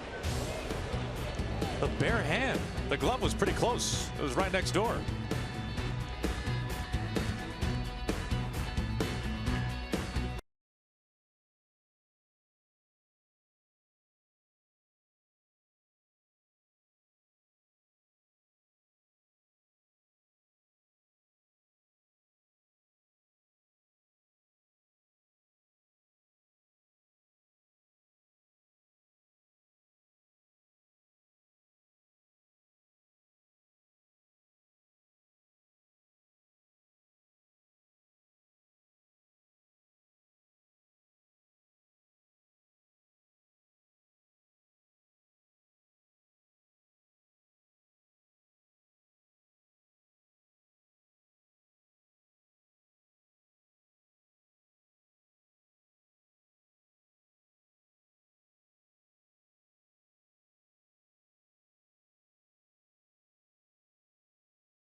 the Big Fish Casino Big Catch. All right, Mike, make your money. Break this down for us. Well, this is your favorite play of the year, Aaron, and you have your glove right there. Let's make the catch with the glove. That's why they make it. No. Again, the Brewers, 103 errors on the year. Chris Carter able to handle that two-hopper, and for some reason decided not to use his glove. It worked out for him. Yeah. That was amazing. Greg Counsell, what's going on? Arcia leads off the inning looking at a strike. Counsell, a former infielder, probably would recommend using the glove. There was some early work for Chris. There is a glove there. 8-9-1 due up for Milwaukee. He does have 28 home runs.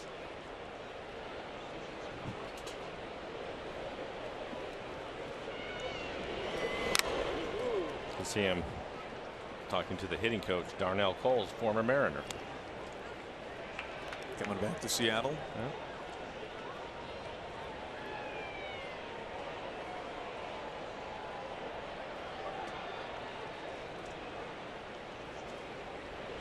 Miranda's 0-2. Led far off the bag. Flips to Miranda. Using the glove. The Mariners host the Rangers on a Wednesday, September 7th, so mark your calendars. And following the game, Cedar Grove is providing 5,000 fans with a bag of soil to help tend to your home garden. You can visit a Mariners team store or mariners.com for tickets.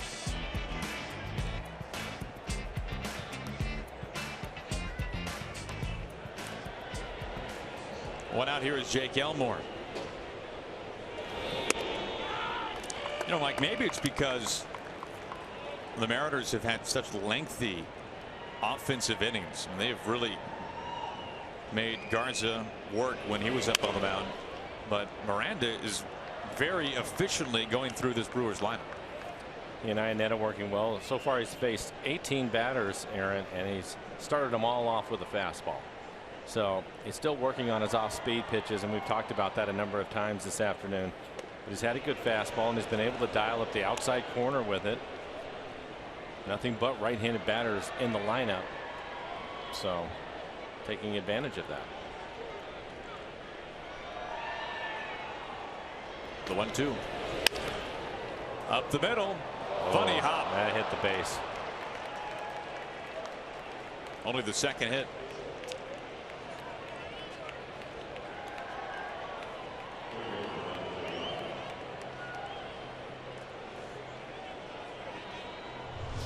A little bit disappointing. I thought that Cano was going to have a chance to make this play and make that throw back across his body like you normally would see, and he was in good position to make the play. Unfortunately, he hits the base and bounces over his head. Only the third base runner for the Brewers. A walk, a homer, now that single off the bag. VR flew out to the warning track in left field his last time up.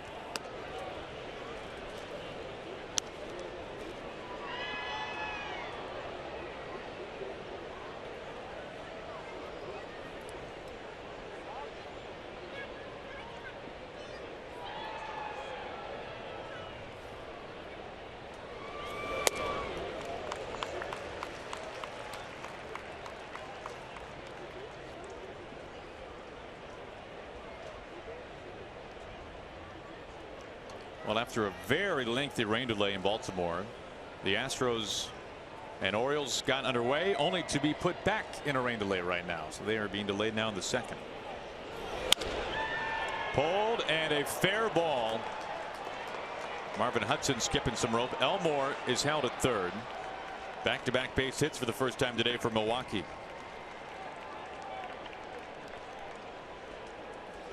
Be sure to stick around after the game for Mariners postgame presented by Delta Airlines. It'll be with Brad and Ryan. Hopefully talking about a Mariners win. Scott Services Ball Club trying to get to 11 games over 500 for the first time this season.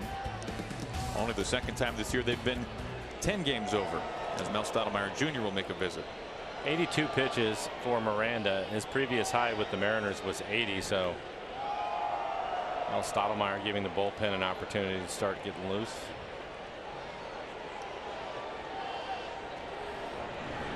And Steve Cishek getting loose. Steve pitched last night, pitched the 9th inning, picked up a couple of strikeouts.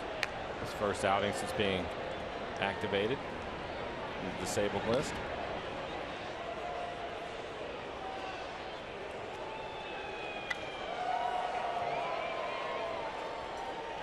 Last time up for Broxton in the 4th.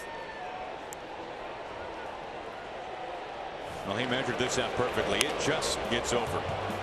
And Oakey some problems with the wall. Yeah, again, he just started drifting back on the fly ball instead of getting back there right away. It looked as if he had a chance to jump up and maybe make the catch, but it'll be a home run for Broxton. He's got 2 runners in scoring position.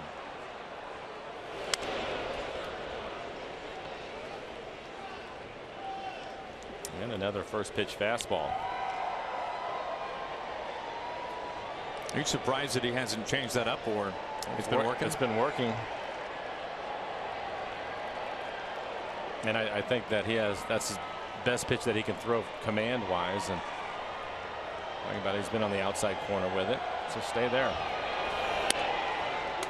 Another good pitch on the outside corner. Broxton quickly behind 0-2. He struck out on a 95-mile-an-hour fastball looking back in the 1st inning.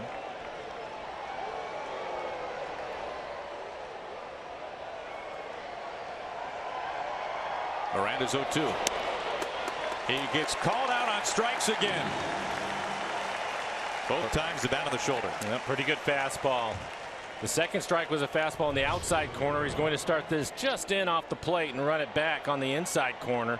93 miles an hour.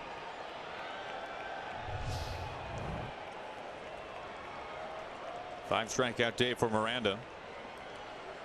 Now facing Ryan Braun with 2 in scoring position and 2 outs.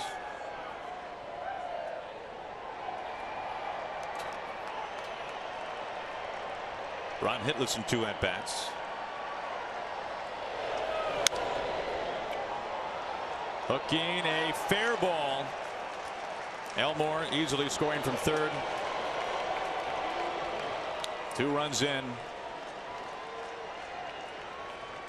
First time the Brewers have had men cross the plate since the home run as that bounces into the seats.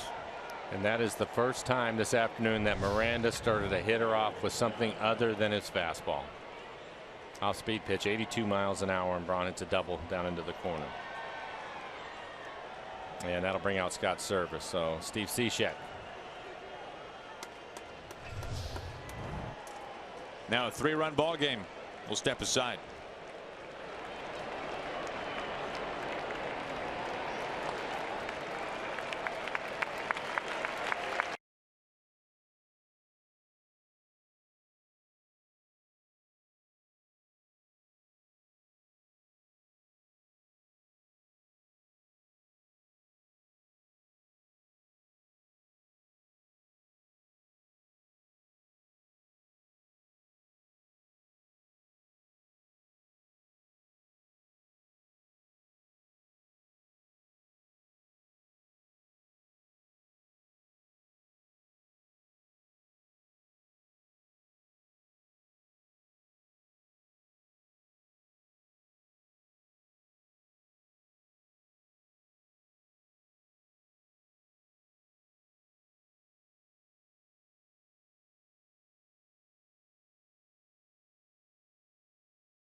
Amber is in Arizona. Star Wars weekend, we're rooting with our little Ewok. Look at that little puppy with an Ewok costume on. I love it. Remember to use the hashtag #WhereIRoot, presented by Alaska Airlines. All right, Miranda's day is done, guys, but he's in line for the win. All righty, thank you, Angie.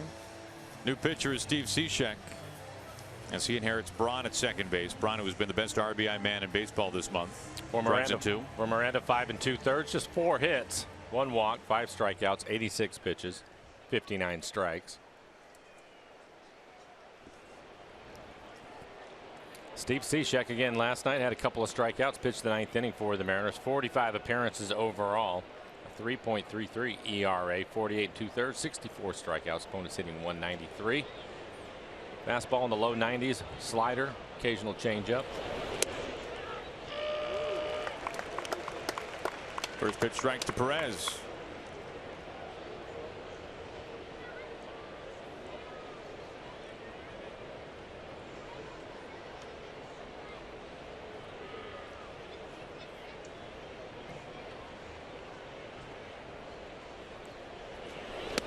Oh, 2.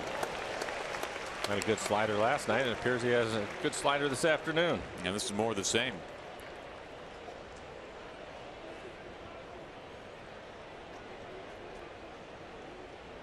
Cishek trying to finish off the top of the 6th. He's got Braun behind him at second base. The 0-2. Well, that was easy. Perez quickly retired on 3 pitches. We go to the bottom of the 6th.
Game for Twitter Tuesday. You'll have 5 chances to win exciting prizes just by interacting with us on Twitter throughout the game. We'll be posting questions and, of course, want to hear from you. So be sure to watch and follow us on Twitter at RootSports_NW. For giveaway rules, go to rootsports.com. Marte trying to bunt his way aboard. 1 pitch and 1 out. Our CenturyLink What's Next starting tomorrow. Game 1 against the Yankees. Cody Martin will get the ball for the Mariners. Going up against a former Mariner, Michael Pineda. Right now, TBA for Game 2. Might we see Taijuan Walker then? Made 3 rehab starts for the Rainiers. Going up against CC Sabathia, whoever it is. Iwakuma Tanaka. Very intriguing pitching matchup to finish up the series. Looks like the hitters Wednesday are going to see a lot of splits. Yes, I would say so. Both sides. Which is funny when you consider the last time Iwakuma was on the mound, he faced Shoemaker, who throws more splitters than anybody.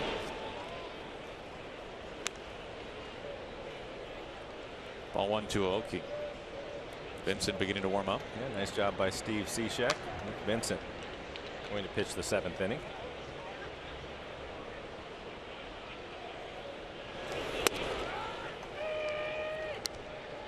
This will be a very different Yankees team than we're used to seeing. Who will be coming to town. Brian Cashman making a ton of moves at the deadline. And when's the last time the Yankees were sellers at the trade deadline?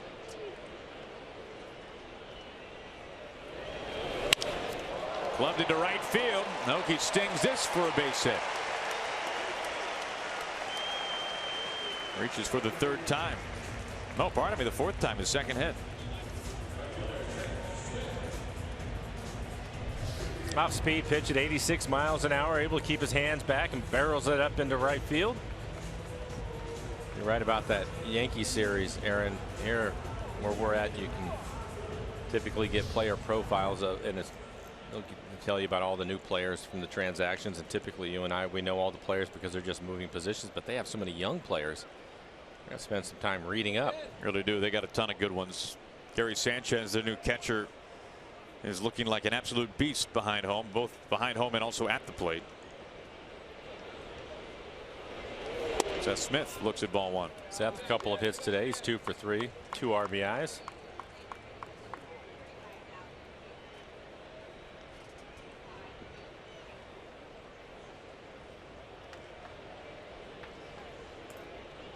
Every time Seth has come to the plate, Aoki has been aboard.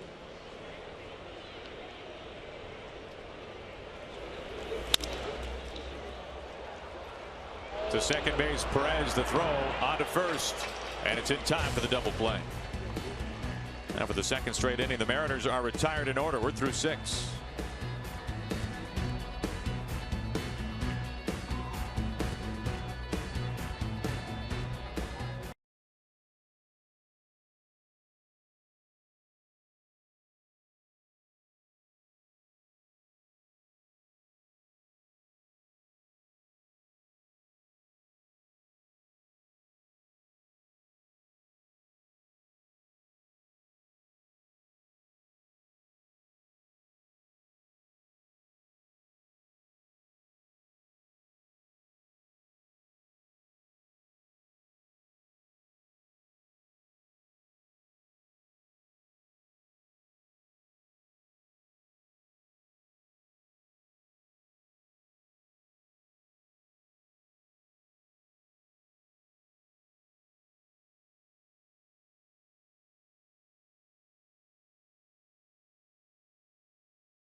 Difference of the game for the Mariners. A very productive fourth inning as they were able to take an early lead in this one against Milwaukee. Nelson Cruz, a couple of infield base hits, including one to bring in a run. Overall, 3 runs on 4 hits for the Mariners that frame. We go to the top of the 7th.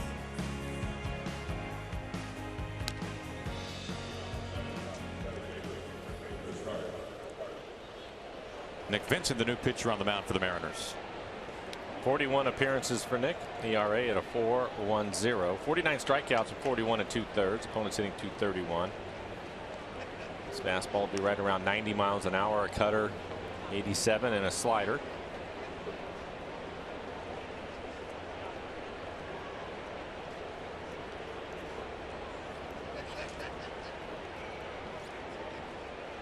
Nick had to spend some time on the DL and trying to work his way back into form.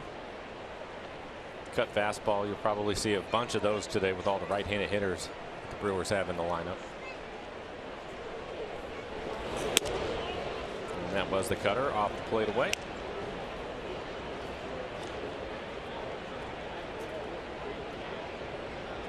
Carter, a walk and a ground out today.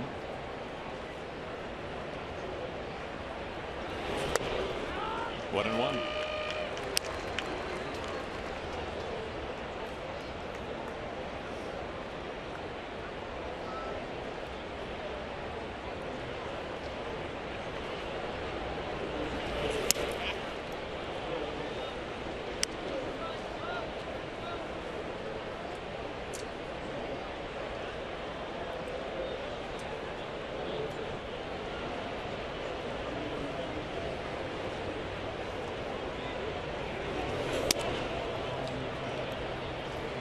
Well, for Cishek, even though facing just one hitter today, working back-to-back days, and for a guy who went to the disabled list with not a whole lot of momentum, nice to see Cishek have two really strong appearances.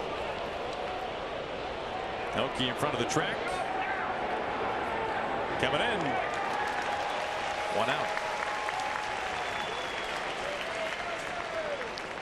The Mariner Moose invites all youngsters to head to center field the next time they're at the ballpark. There they can check out the Seattle Children's Playfield, plus stop by the Moose Den to have their picture taken with the very best mascot in baseball.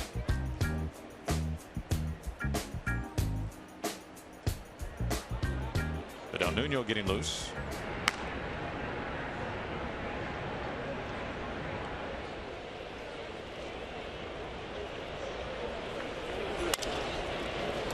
Santana chopping up the middle.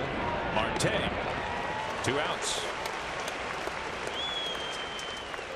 Seeing Nuno get loose. We were talking to Jerry Dipoto this morning and asking him about the September call-up, September 1. I would imagine there'll be a left-hander or two to add to the bullpen. Seems that Nuno, he's getting loose every day. No, you're right. A catcher as well, as we take a look at Jerry.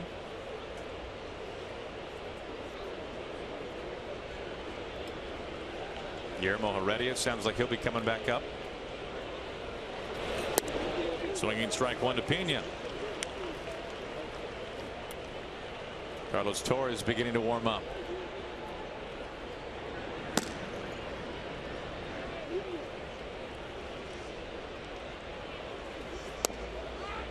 Quickly 0-2.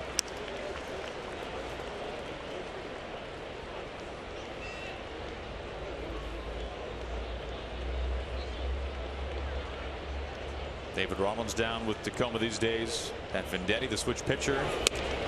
Strike 3 call. Vincent, a very quick 1-2-3, top of the 7th. It's time to stretch. We're going to keep it right here for God Bless America.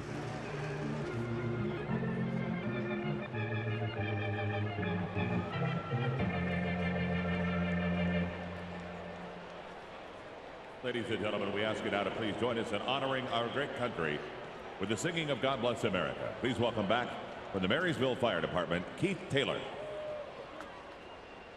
God bless America, land that I love. Stand beside her and guide her through the night with the light from above. From the mountains to the prairies to the oceans white with foam. God bless America, my home, sweet home. God bless America, my home, sweet home.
Washington's lottery played today.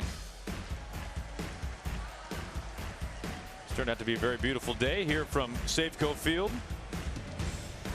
Mariners leading by 3.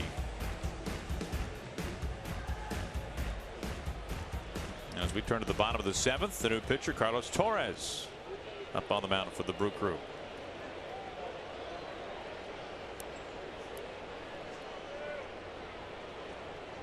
Robinson Cano going to lead off. 0 for 3 today, but he's picked up a couple of RBIs. He's now 1 behind Kyle Seager for the team lead. As you look at the numbers for Torres, 53 appearances, a 2.95 ERA. He has 59 strikeouts in 61 innings. Opponent's hitting just .218 off of him.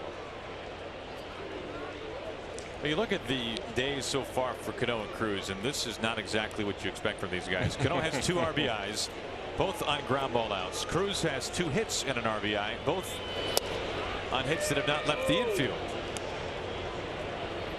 They're finding ways. Finding ways.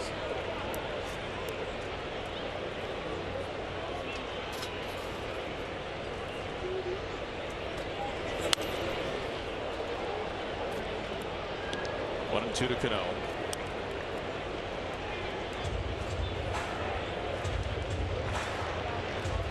Nelly on deck. The Mariners have a chance today for their 3rd series sweep this month.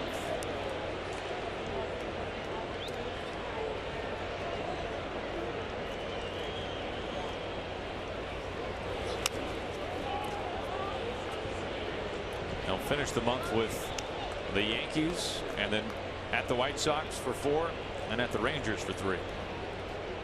Rangers more wins than anybody in the league, 73 wins entering today.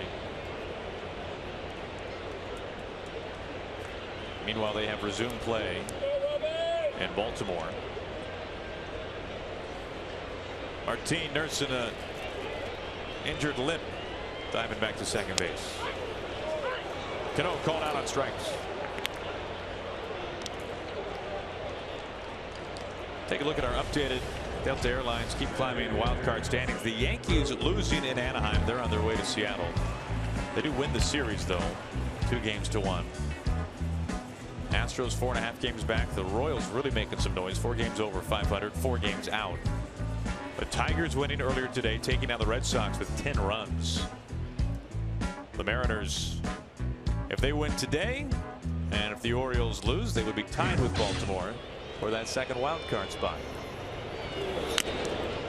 Here's Nelson Cruz.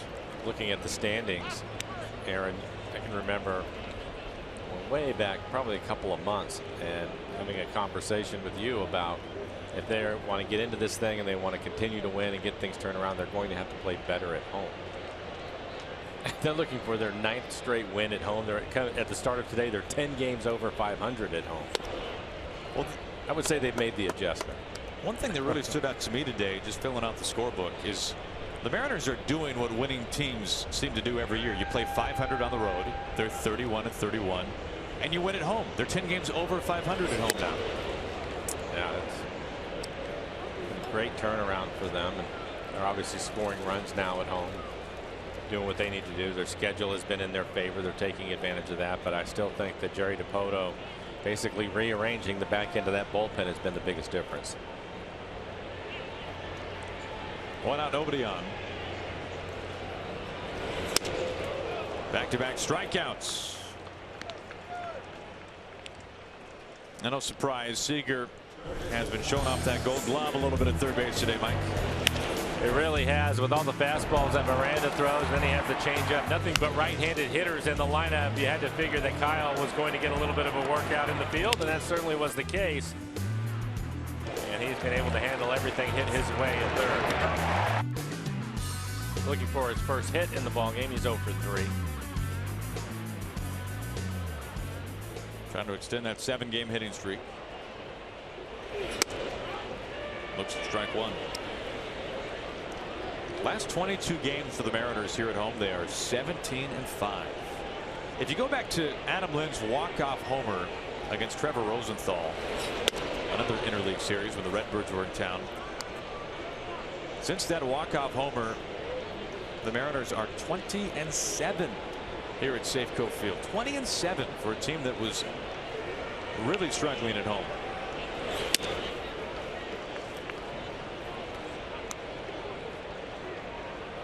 And they have joined the conversation for longest winning streaks at Safeco Field. Approaching the second longest back in 2007. 2-2. Caminero getting loose in the pen, so he will pitch the top of the 8th inning.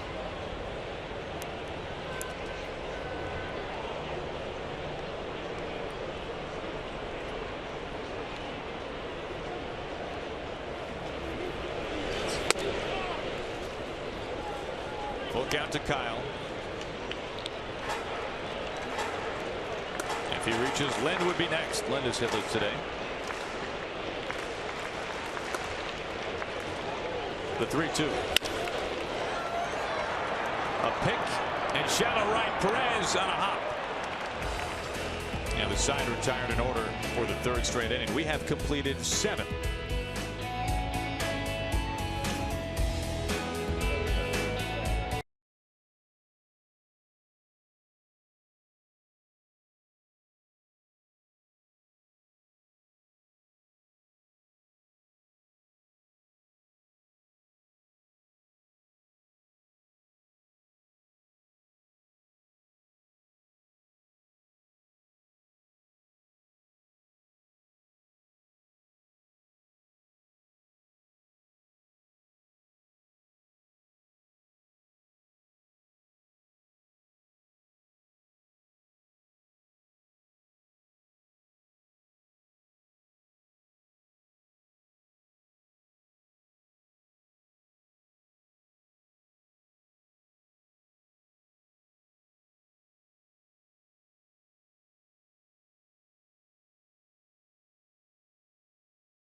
Sports Desk. Mariner fans getting very excited about this playoff push as Seattle closes the gap with that second playoff position. And Justin Snow sends this one in, watching the Mariners playoff push from their patio. Use that hashtag Where I Root, presented by Alaska Airlines.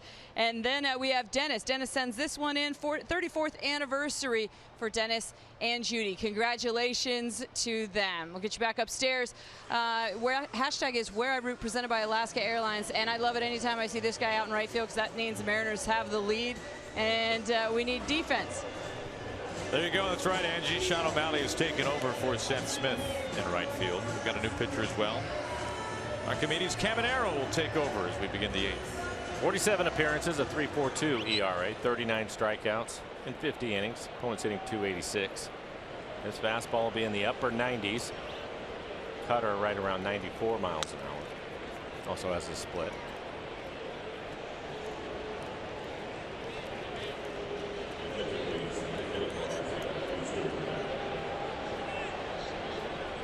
Here's Scooter Gennett. Pinch hitting for Arcia.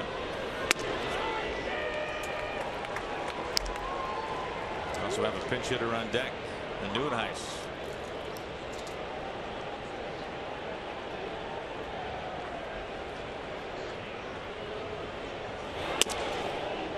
Missing with 99.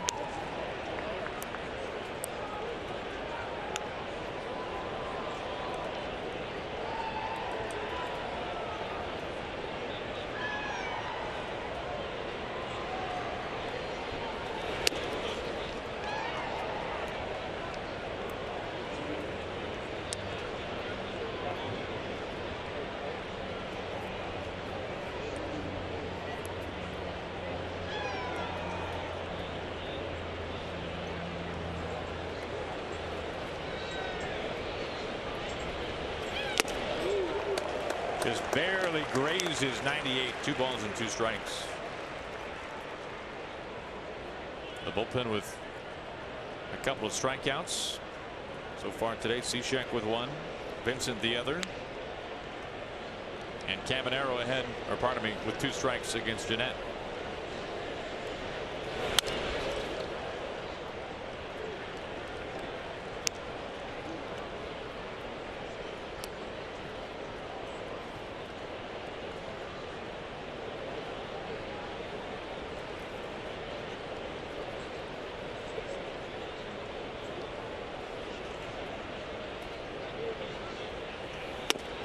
Blows it right past him at 99.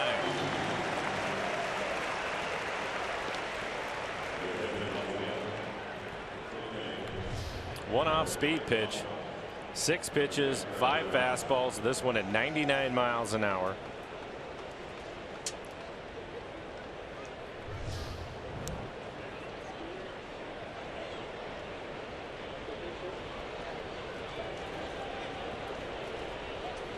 Kirk Neuenhuis pinch hitting. Swinging strike 1. Just tied him up with a fastball in the inside corner, elevated above the belt.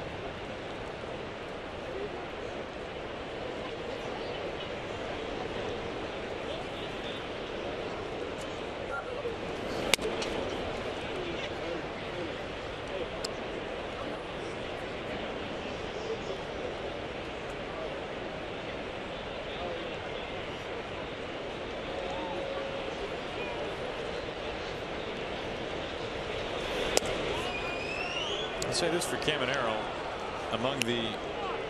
along with the overpowering velocity, he does not stray far from the slab when he's pitching. He works at a pretty quick tempo. He does. Now, why wouldn't you if you had his stuff? I would say Diaz is the same way. Check swing. He goes.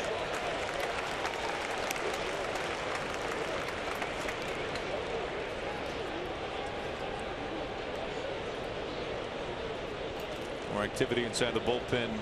Tyler Thornburg for Craig Counsell.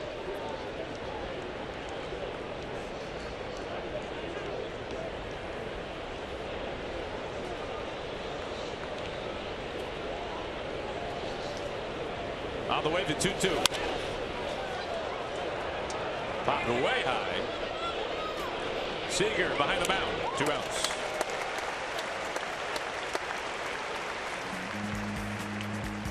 Whether you bring the family, friends, neighbors, or teammates, you'll save with the Grand Slam Family Package. Enjoy a ticket, a hot dog, and Pepsi at a package value price. Thanks to Safeco Insurance, the next event is all scheduled Wednesday, September 7th against the Texas Rangers. Tickets at Mariners.com.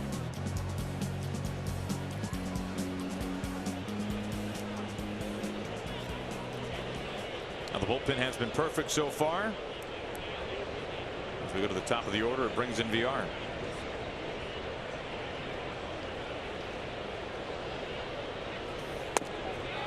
Looking at strike 1.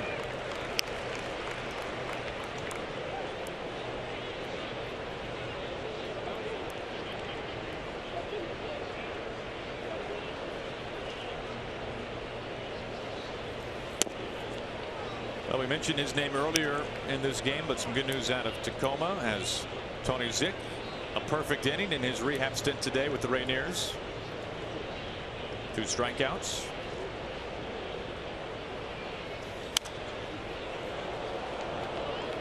1-2.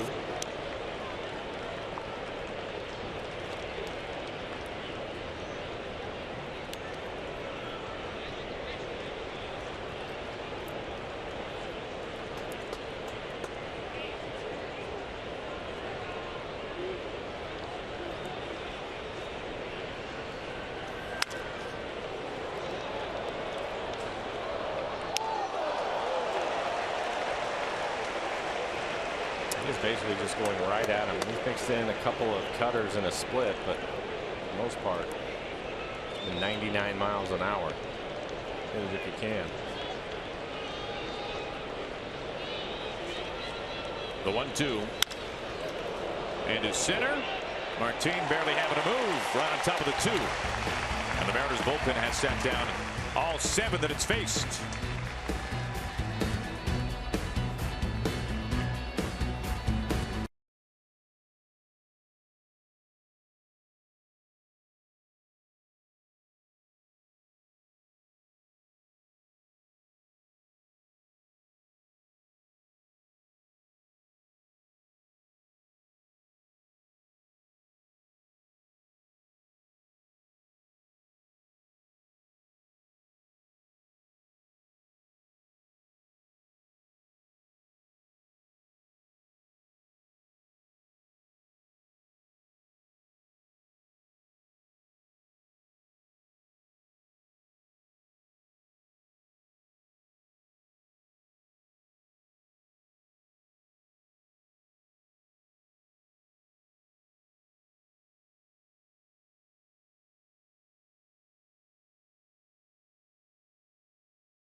It's cooled down just a little bit today and tomorrow. Great day to get out. Maybe have a little hike. Use the hashtag #WhereIRoot, presented by Alaska Airlines. When you do so, look at this one. From the top of Mailbox Peak, checking mail for the Mariners playoff tickets. That's funny. I wonder if he took the old trail or the new trail. And then we have Alyssa, who is taking a little break from the wineries in Walla Walla for some Mariners baseball. I'm not exactly sure that's a good idea. I would have stayed with the wineries and just gotten some live updates on the baseball. Use the hashtag #WhereIRoot, presented by Alaska Airlines. Guys, are you with me? Stay with the wineries? Well, we're with you all right, Ange. We go to the bottom of the 8th inning as Adam Lind will lead things off. Some changes for the Brewers, including a new pitcher, Tyler Thornburg. Fastball at 94 miles an hour. Also has a curveball and a changeup. Tom Wilhelmsen getting loose in the pen for the Mariners.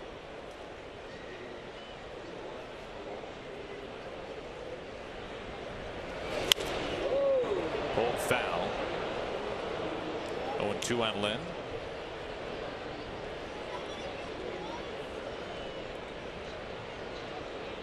Lind, Iannetta, and Martine here in the 8th inning.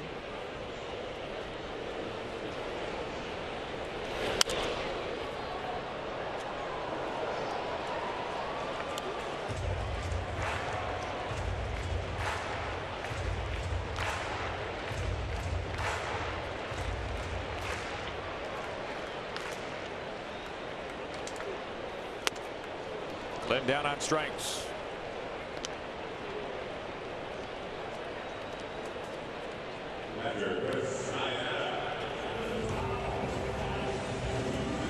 We'll take a look at Thornburg now up on the mound. And it's fastball at 94, curve and a changeup. 50 appearances on the year. ERA just over 2. Pitched well for the Brewers. 66 strikeouts, over 16 walks, and 48 2/3. Opponents hitting just 163 against him.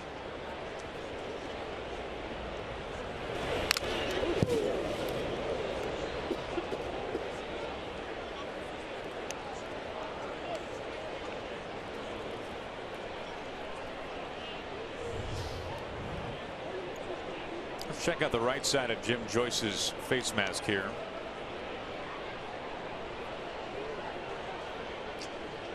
Coming in hot.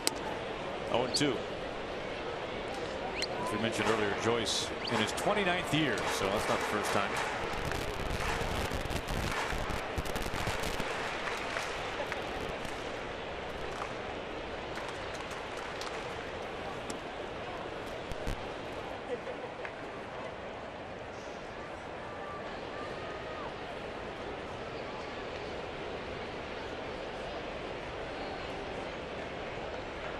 The 1-2 to Iannetta. Sky out to Broxton in center field. 2 down. Gabriel Martin having a good afternoon. 2 for 3. That's a double. Has scored a couple of runs.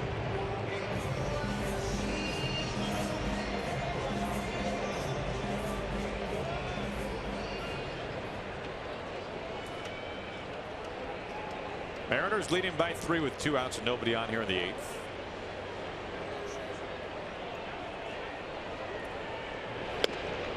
Strike 1.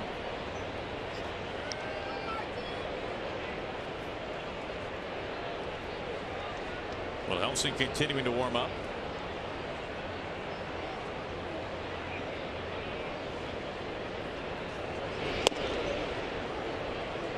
Good fastball at 95, 0-2.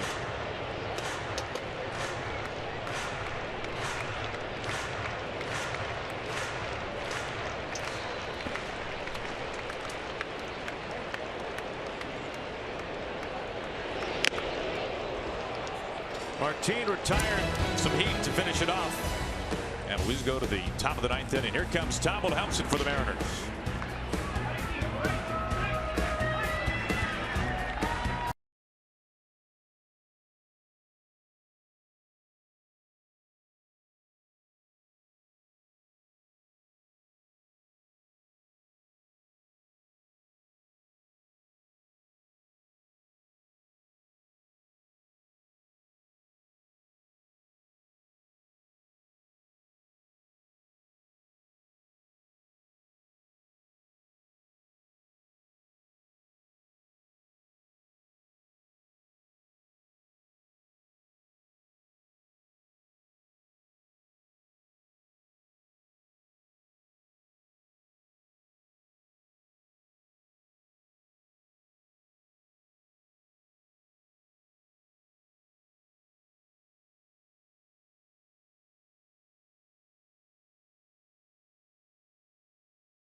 Six-3 as we head to the 9th inning. Hello, back to you as well. Hubby and wifey, they have matching t-shirts. That's cute. Leonys Martin and giving the fans out there in center field a souvenir.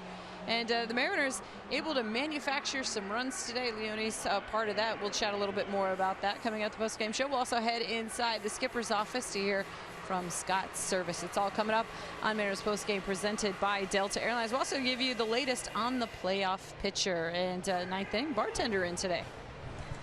All right, Ange, so a lot to get to after this one comes to a close as Tom Wilhelmsen comes on here to pick up what would be his 2nd save of the season. For Tom, again, he's pitched really well for the Mariners. ERA now right around 1.5. Aaron Mitchell trying to get his 2nd save, but his 42nd appearance overall on the season. 39 2/3, 25 strikeouts, 16 walks.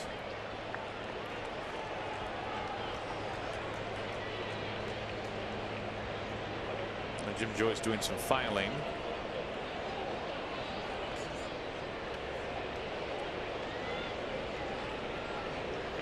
Having a chat.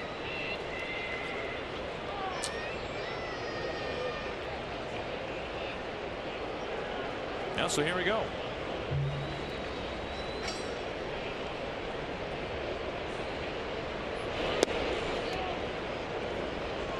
Like obviously in game 1 of the series, Diaz got the save, but really labored.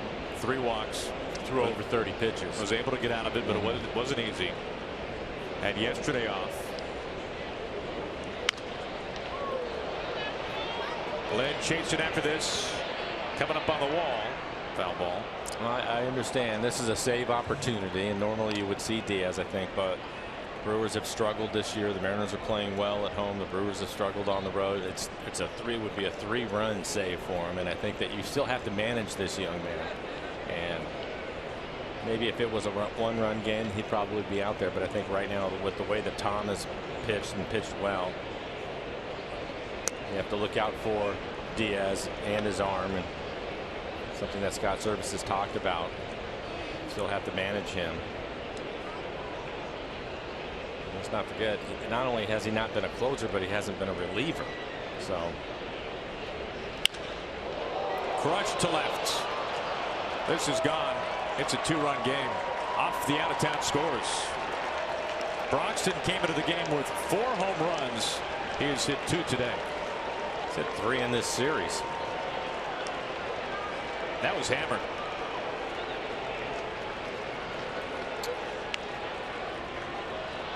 And then he gets a fastball at 95 miles an hour in the middle of the plate. And he will hit it to the back of the bullpen.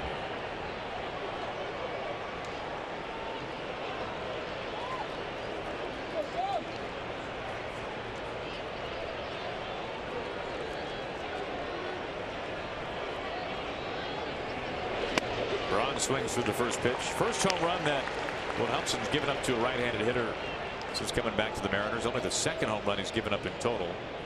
Righty's barely hitting 150 against Wilhelmsen with the Mariners this year.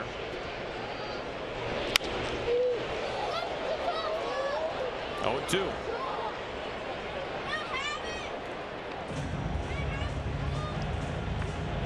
First career multi-homer game for Broxton.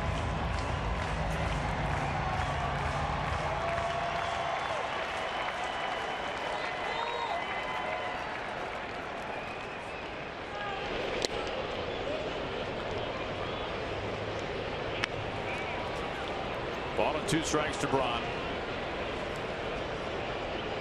He's driven in half the Brewers' runs in this game. Came with a double back in the 6th.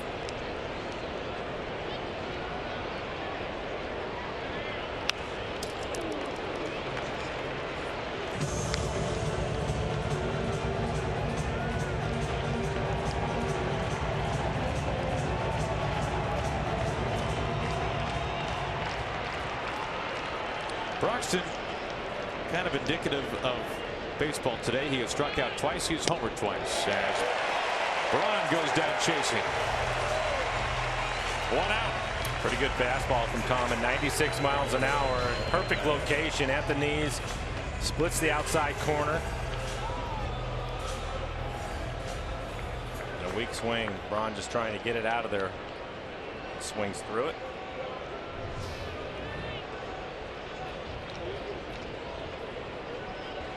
Perez with 1 out. That home run from Broxton, by the way, the first base runner allowed by the bullpen since Steve Cishek took over for Miranda in the 6th inning. Miranda 5 2/3, but the bullpen had been flawless.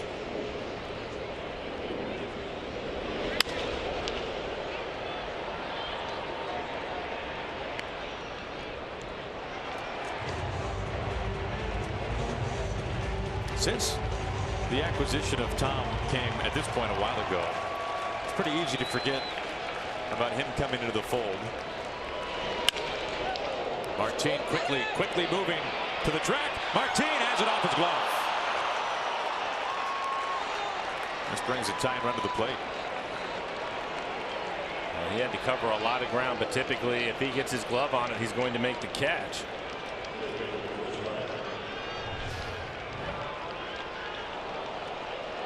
Ball is hit hard, line drive. Pretty good route by Martin, and it appears that he's there to make the catch and just misses it. It's off the heel of his glove.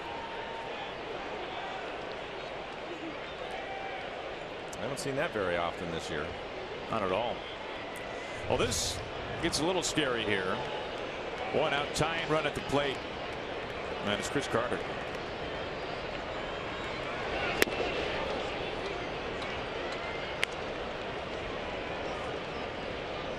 This is the classic don't let him get his arms extended guy. Well, he just tried to start him off with a breaking ball down. I think that you can get him to chase. We talked about it, 156 strikeouts, but to get to that point you have to be able to throw a strike, and then you can work off the plate. couple of breaking balls, missed with both of them.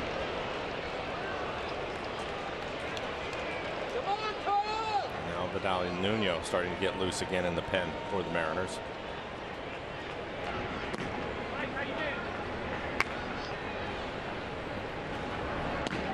We've seen home run, strikeout, and doubled here in the 9th inning. A 3-run lead has been cut to 1. And the tying run is at the plate. A man with 28 home runs and run off the batter's eye in game 1 of this series.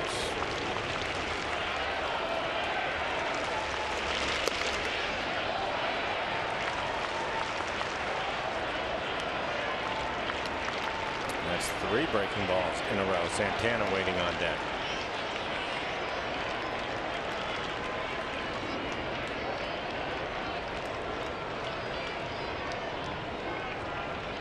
The 3-0.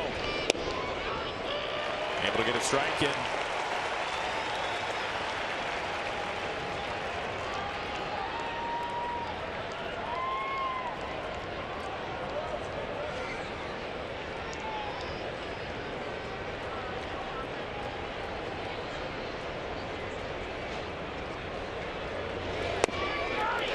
Full count.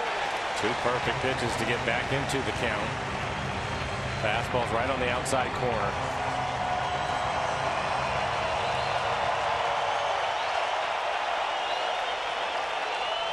Tom facing the biggest threat right now.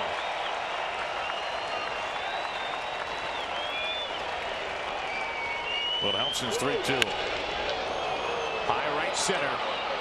Martin, O'Malley, the wall, and O'Malley crushes into the wall, and this is gone. O'Malley really shaken up. Nobody can tell if he made the catch or not. Everybody's waiting in the middle of the infield.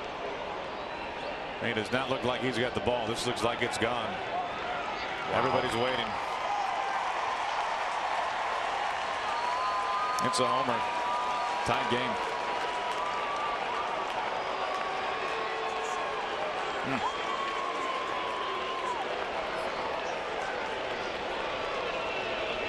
Two home runs, a double.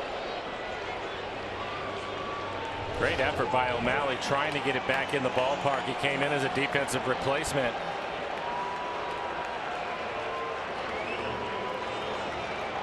Now Stottlemyre making a trip out to the mound.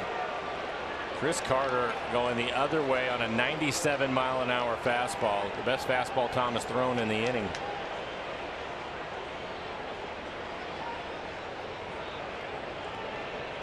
Still just 1 out. O'Malley may have had a chance to catch this, but he catches his glove right off the top edge of the wall.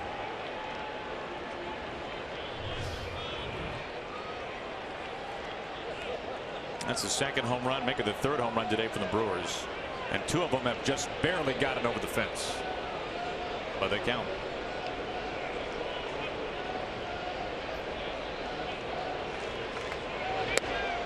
Ball 1 to Santana. And this next pitch will be 20 for Tom. Nuno continues to get loose in the pen.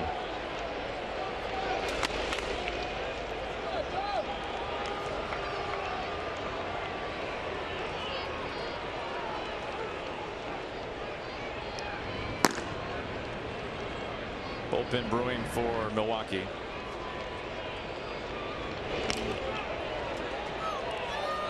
He goes around. They appeal down to first base. 2-1.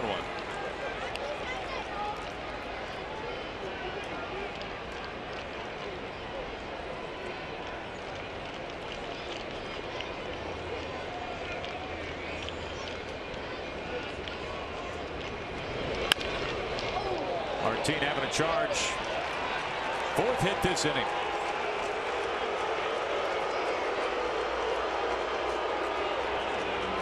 The go-ahead run is now at first base with a 1 out.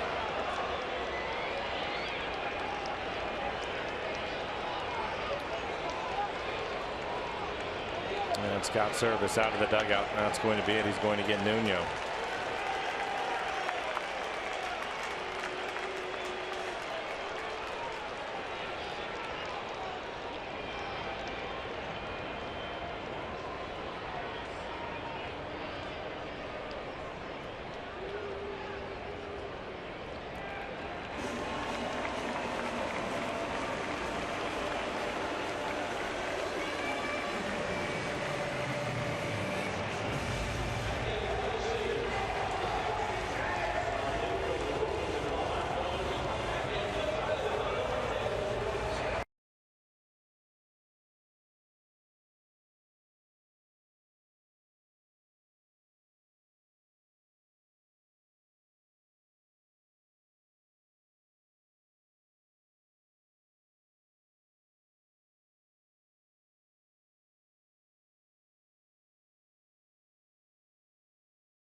Homers here in the ninth, including a 2-run shot by Carter.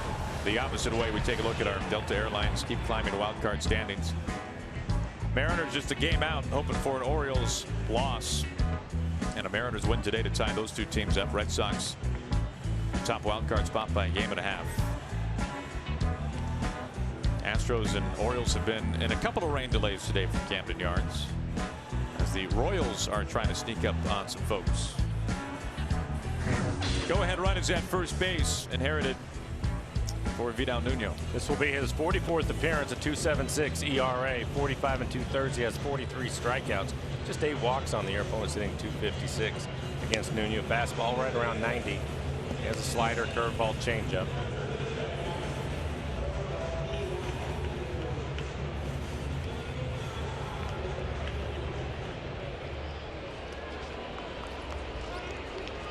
Face Manny Pena.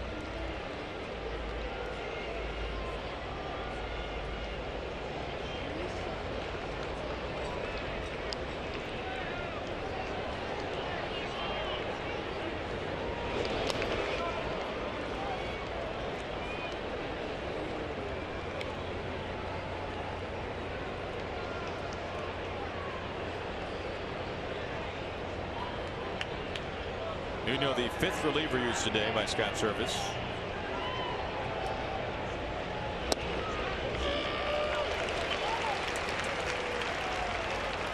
Aaron, I think that in the break you brought up a good point in asking me about Diaz, and I think that what everybody needs to understand with the young man is that the decision whether they're going to use him or not is made before the game is ever played.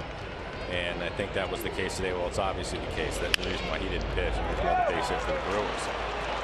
So as an organization, Scott and Mel get together, Mike Hampton, they'll discuss on who's available and who's not. And he obviously was not available before this game even started today.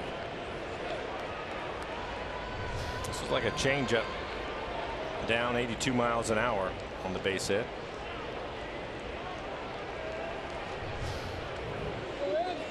And we have seen Diaz work twice in a 3-day span, but the difference maker this time around, the pitch count in game 1. He was around 35 pitches in that outing. Go ahead run in scoring position. Here is Scooter Gennett.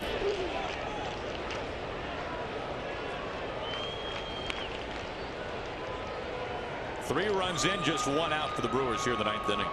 They've homered twice and have also doubled. Back-to-back singles. Santana and Pena. Gennett courts this down by the foul pole in right field, and a foul ball.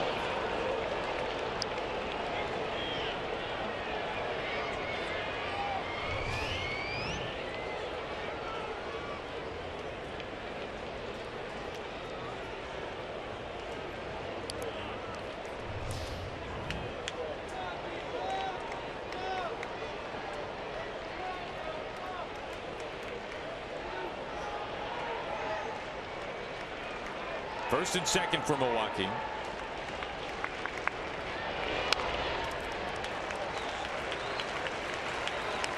As the Mariners are trying to extend an 8-game winning streak at home, the Brewers are trying to avoid an 0-7 road trip.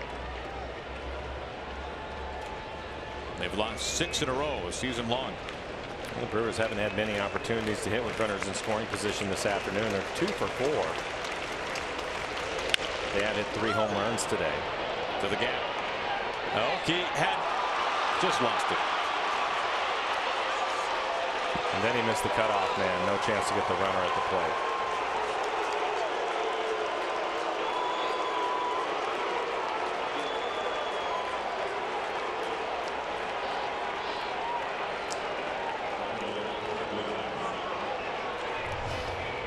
We'll take a look at it. A lot of air, a lot of time to get to this ball. And Aoki, it almost looked as if last second right there he thought the center fielder Martin was coming on, but he wasn't in the neighborhood.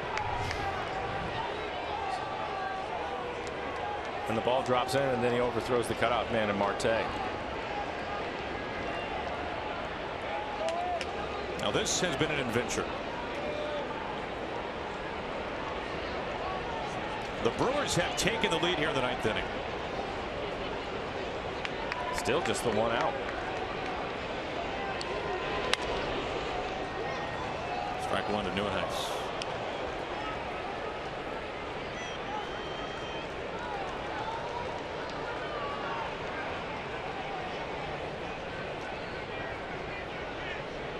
That run charge to Wilhelmsen.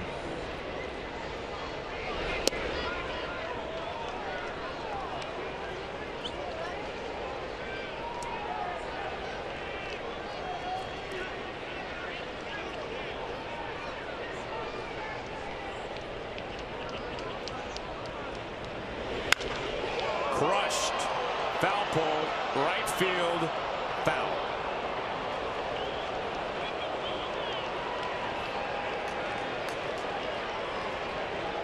Trying to extend what is the first lead for Milwaukee in this series. And almost a major mistake. 1-2 count. He wanted to throw that breaking ball off the plate away and ended up in the middle of the plate, belt high. Fortunately, was able to get away with it.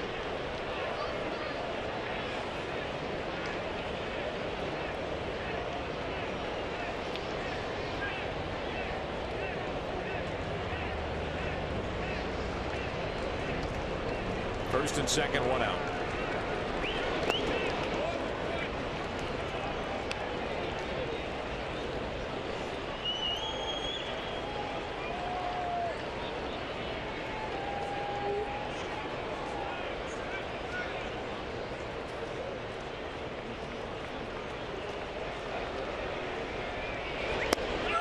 Appeal does not go. Full count. Another breaking ball slider off the plate away. Check his swing. The switch hitter and leadoff hitter VR waiting on deck.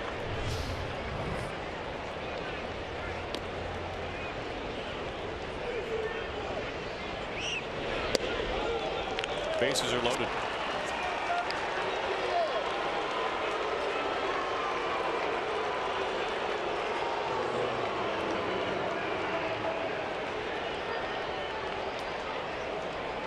Ninth batter coming up this inning.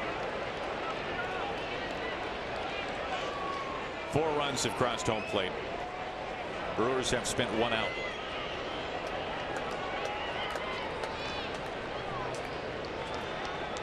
VR with 3 on.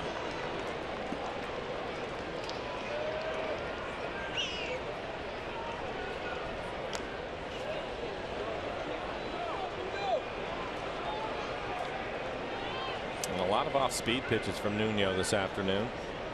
14 pitches, 7 strikes. Face 4 batters, 1 first pitch strike.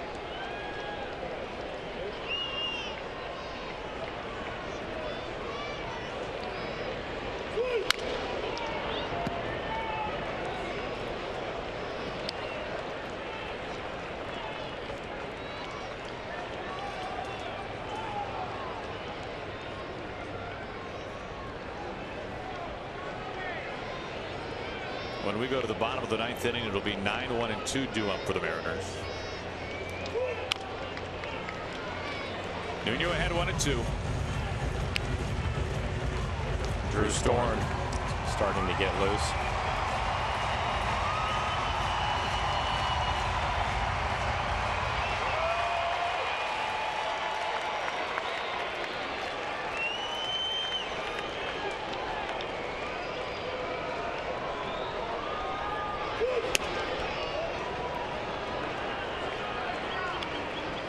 Two balls and 2 strikes to VR.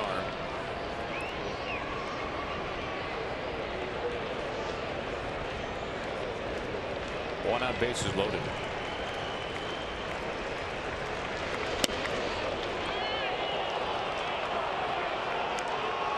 No place to put VR. Full count.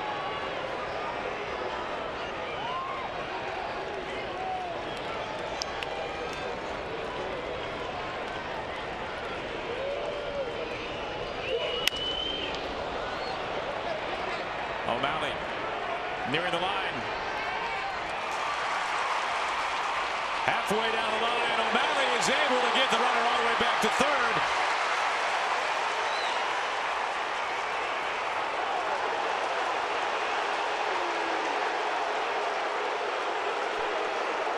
What is happening? I'm not sure what happened.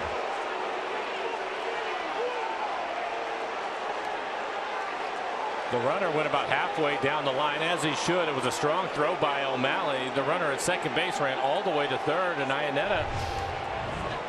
O'Malley makes a strong, accurate throw to home, and that's the runner was watching the throw as he was going home, stops and starts to go back, and you can see the runner at second. He's almost standing at third base.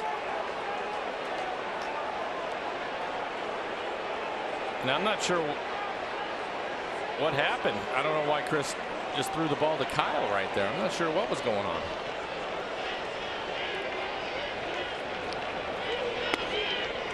Strike one to Broxton. This has been one of the strangest innings that I've seen this year. Or in a long time. Yeah. It was Broxton who began the inning with a massive home run, his second of the game.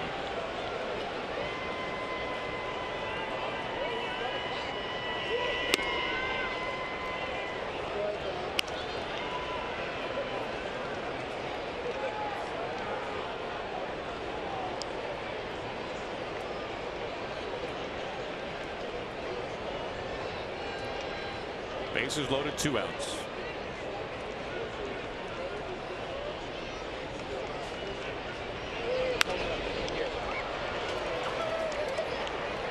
A ball and 2 strikes now to Broxton.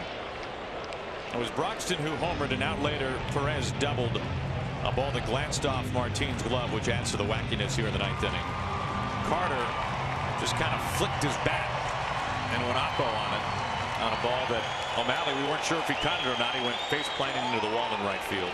Great effort by O'Malley. He went all out. Then there was the fly ball to left, and Aoki looked like as if he just pulled up on it. Who knows? Yeah.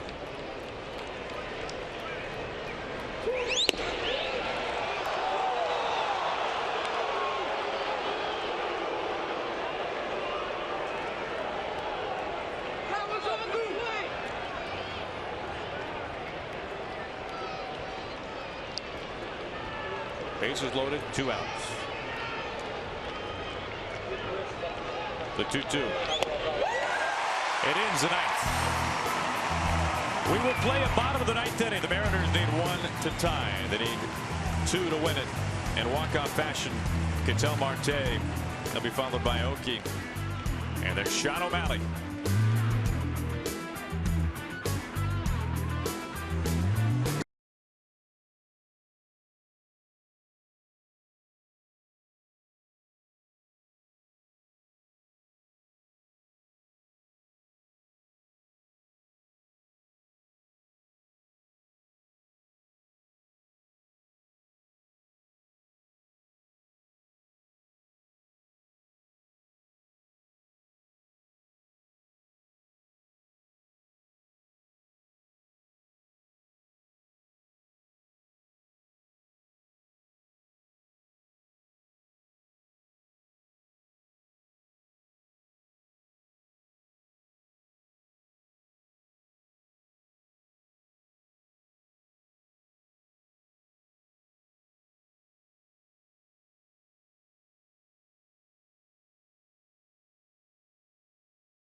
Least tie this one up and force extras as the Brewers have come storming back in the 9th inning. They homered twice. They've taken the lead.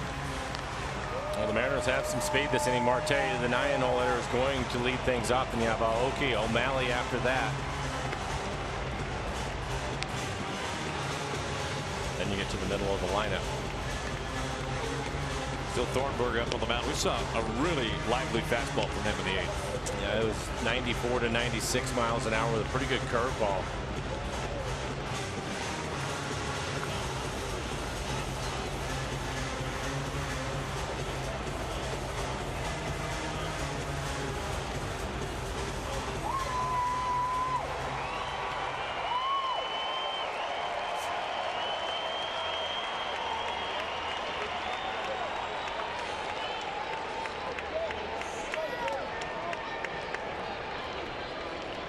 Marte will get things going.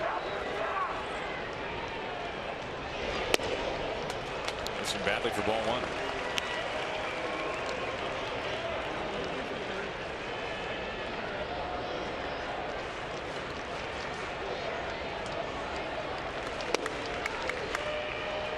There's the heater. 1 ball and 1 strike.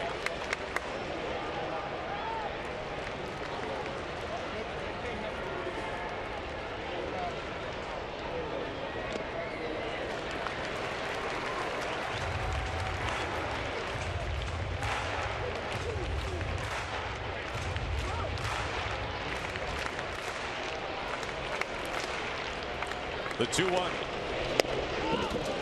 And ahead 3 balls and a strike. Close pitch that time.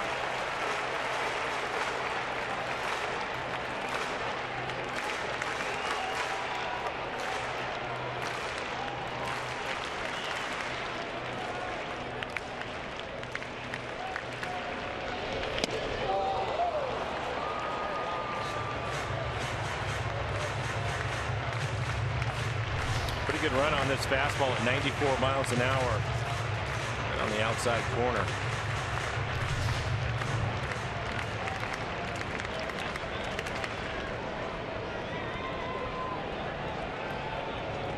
There comes a 3-2.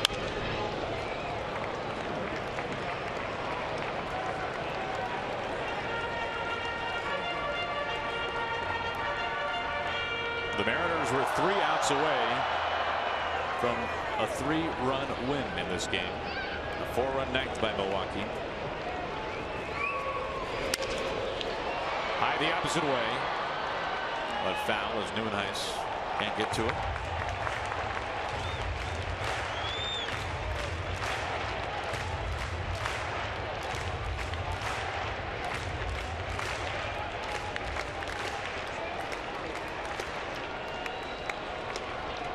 Trying to get the tying run on base.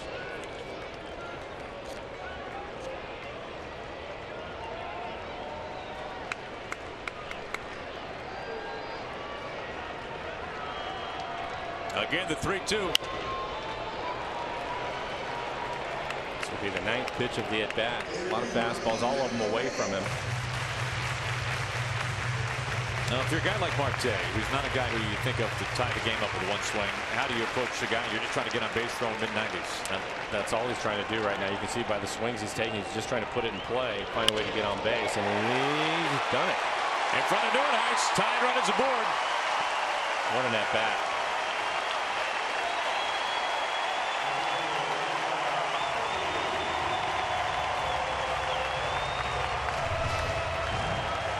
Another pitch away, borderline strike, probably just off the outside corner. Too close for him to take it. Solid line drive into left field.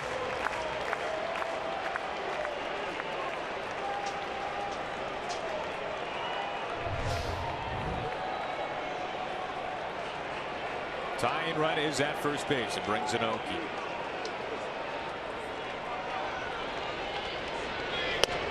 Looks at a strike.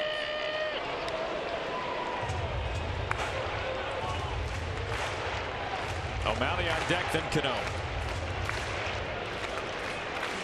Trying to keep the line moving here in the 9th. I've seen Aoki pull the ball quite a bit, especially the fastball. And there's a hole over on the right side of the infield.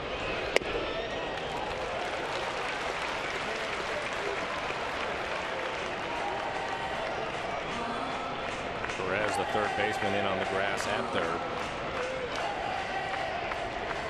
What a time for Marte to reach base. First leadoff man to reach for the Mariners since the 4th.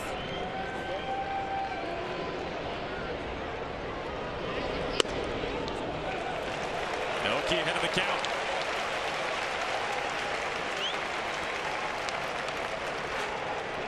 This brings Pena out. Trey Cancel hoping to see his ball club's season-long 6-game losing streak come to a close.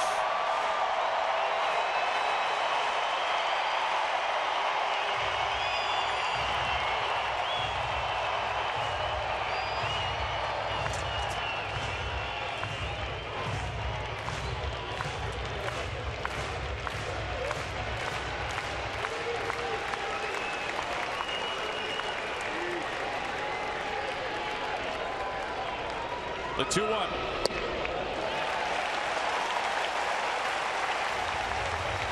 And Thornburg now is missing badly with his fastball off the plate away, being really careful in this situation.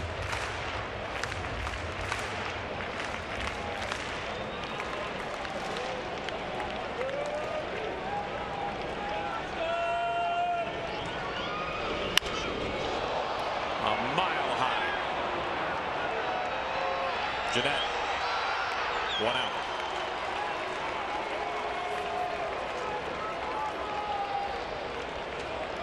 Tying run remains at first base. And here's Sean O'Malley. This will be Sean's first plate appearance of the afternoon. Came on as a defensive replacement. What he's done on the season, 253 with a couple of home runs.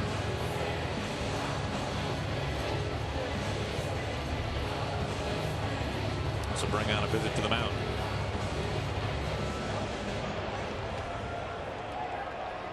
Pitching coach Derek Johnson.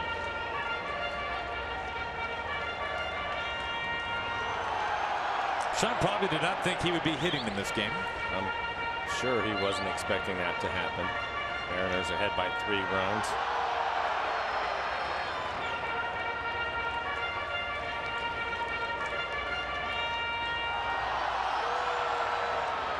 Now Sean has had some pretty big moments offensively here in the month of August, especially. Abel still warming up. They're all warmed up at this point.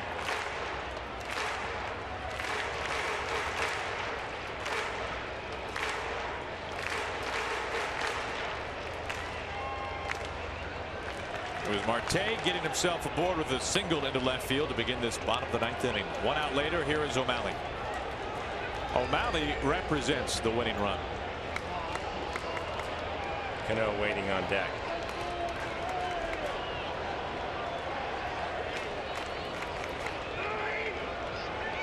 First pitch to O'Malley. He pops it up. Down the line from third. Boy, Perez just holds on and then almost scored it right out. Mariners down to their final out.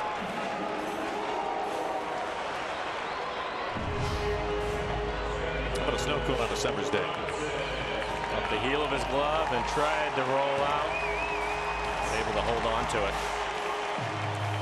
Well, you have Cano coming to the plate. A couple of RBIs for him in the game. And yet looking for his first hit. No better time than right now here in the 9th. 2 outs. Cano the winning run, tying run with good speed. Marte at first base.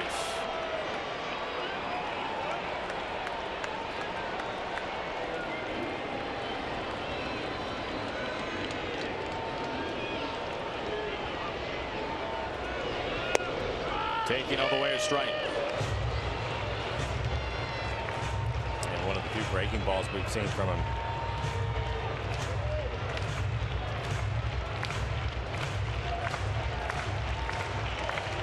Mariners have 6 walk-off home runs this season. The 0-1. It kicks away from Pena, and now Marte's in scoring position.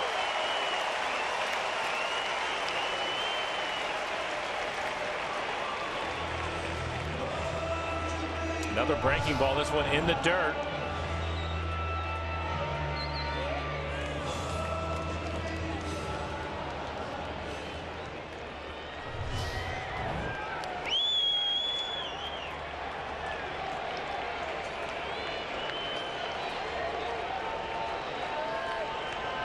A base hit could tie it as time is called.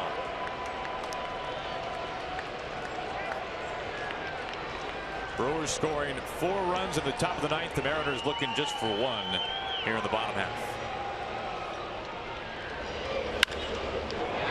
Shot foul. Now Cano down to his final strike. Cruz is on deck if Cano can reach.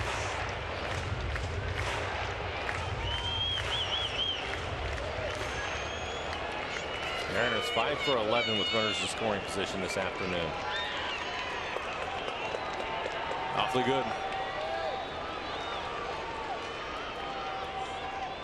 The 1-2. Marte's taken off. Broxton in center to the gap. Devastating loss here today for the Mariners. Carter, an opposite field shot, tied it up. Brewers added one more. They storm back. Just get 4 runs in the top of the 9th inning. And the Brewers snap their season-long 6-game losing streak as the Mariners fall today as they take 2 games out of 3 against Milwaukee. Mariners post-game presented by Delta Airlines. It kicks off right now with the guys. Brian and Ryan, take it away. Aaron, Mike, thank you very much. Yeah, this one is going to leave a lot of people stunned and speechless, certainly out here in the pen, and Mariners fans across the region here. Brewers 4 in the 9th. I tell you, give them credit. They've got the fewest wins on the road this year, Ryan, but in the first game they scored 2 in the 9th to lose 7-6. Last night 2 in the 8th, and then today 4 in the 9th to break a 6-game losing streak. So I guess a team that a little down on their luck, but not quitting, and shocking the Mariners here today. Yeah, that was a heartbreak in that 9th inning. You know, a lot of drama in that last inning at the top of the 9th, but that was a tough loss, especially when they were playing so well, doing everything right offensively early in the game. Brewers came in a 6-game losing streak. That's over. The Mariners' 8-game home winning streak. That's over. And a couple of interesting plays that we're going to need some explanations for in the top of the 9th inning. Aoki's play and also Ionetta's. I'm not quite sure what exactly happened. Yeah, you know, Aoki, he lost the ball. You could see, you know, just the route he took, but it just flat out lost the ball. I guess maybe he lost in the sky or in the lights or whatever it was. But that was a tough one, and that really cost him in that 9th inning. And then with Chris Ionetta, I don't know if there's some confusion with the outs or if, you know, rounding the base or what it was, but we're going to have to hear about, you know, an explanation from that and see what he's got to say. We'll hear from the skipper or from the players about that inning as Tom Wilhelmsen takes a loss, giving up 4 in that top of the 9th inning. And the Brewers do it with long ball. The Mariners stay in the park today, and Chris Carter, already the longest home run in Safeco history the other night. This one, it just doesn't look like he swings hard or gets him, but that goes out to right center. 2-run shot. That one tied it up. They would add another run, and that is it. The Brewers avoid the sweep. They win at 7-6 here at Safeco.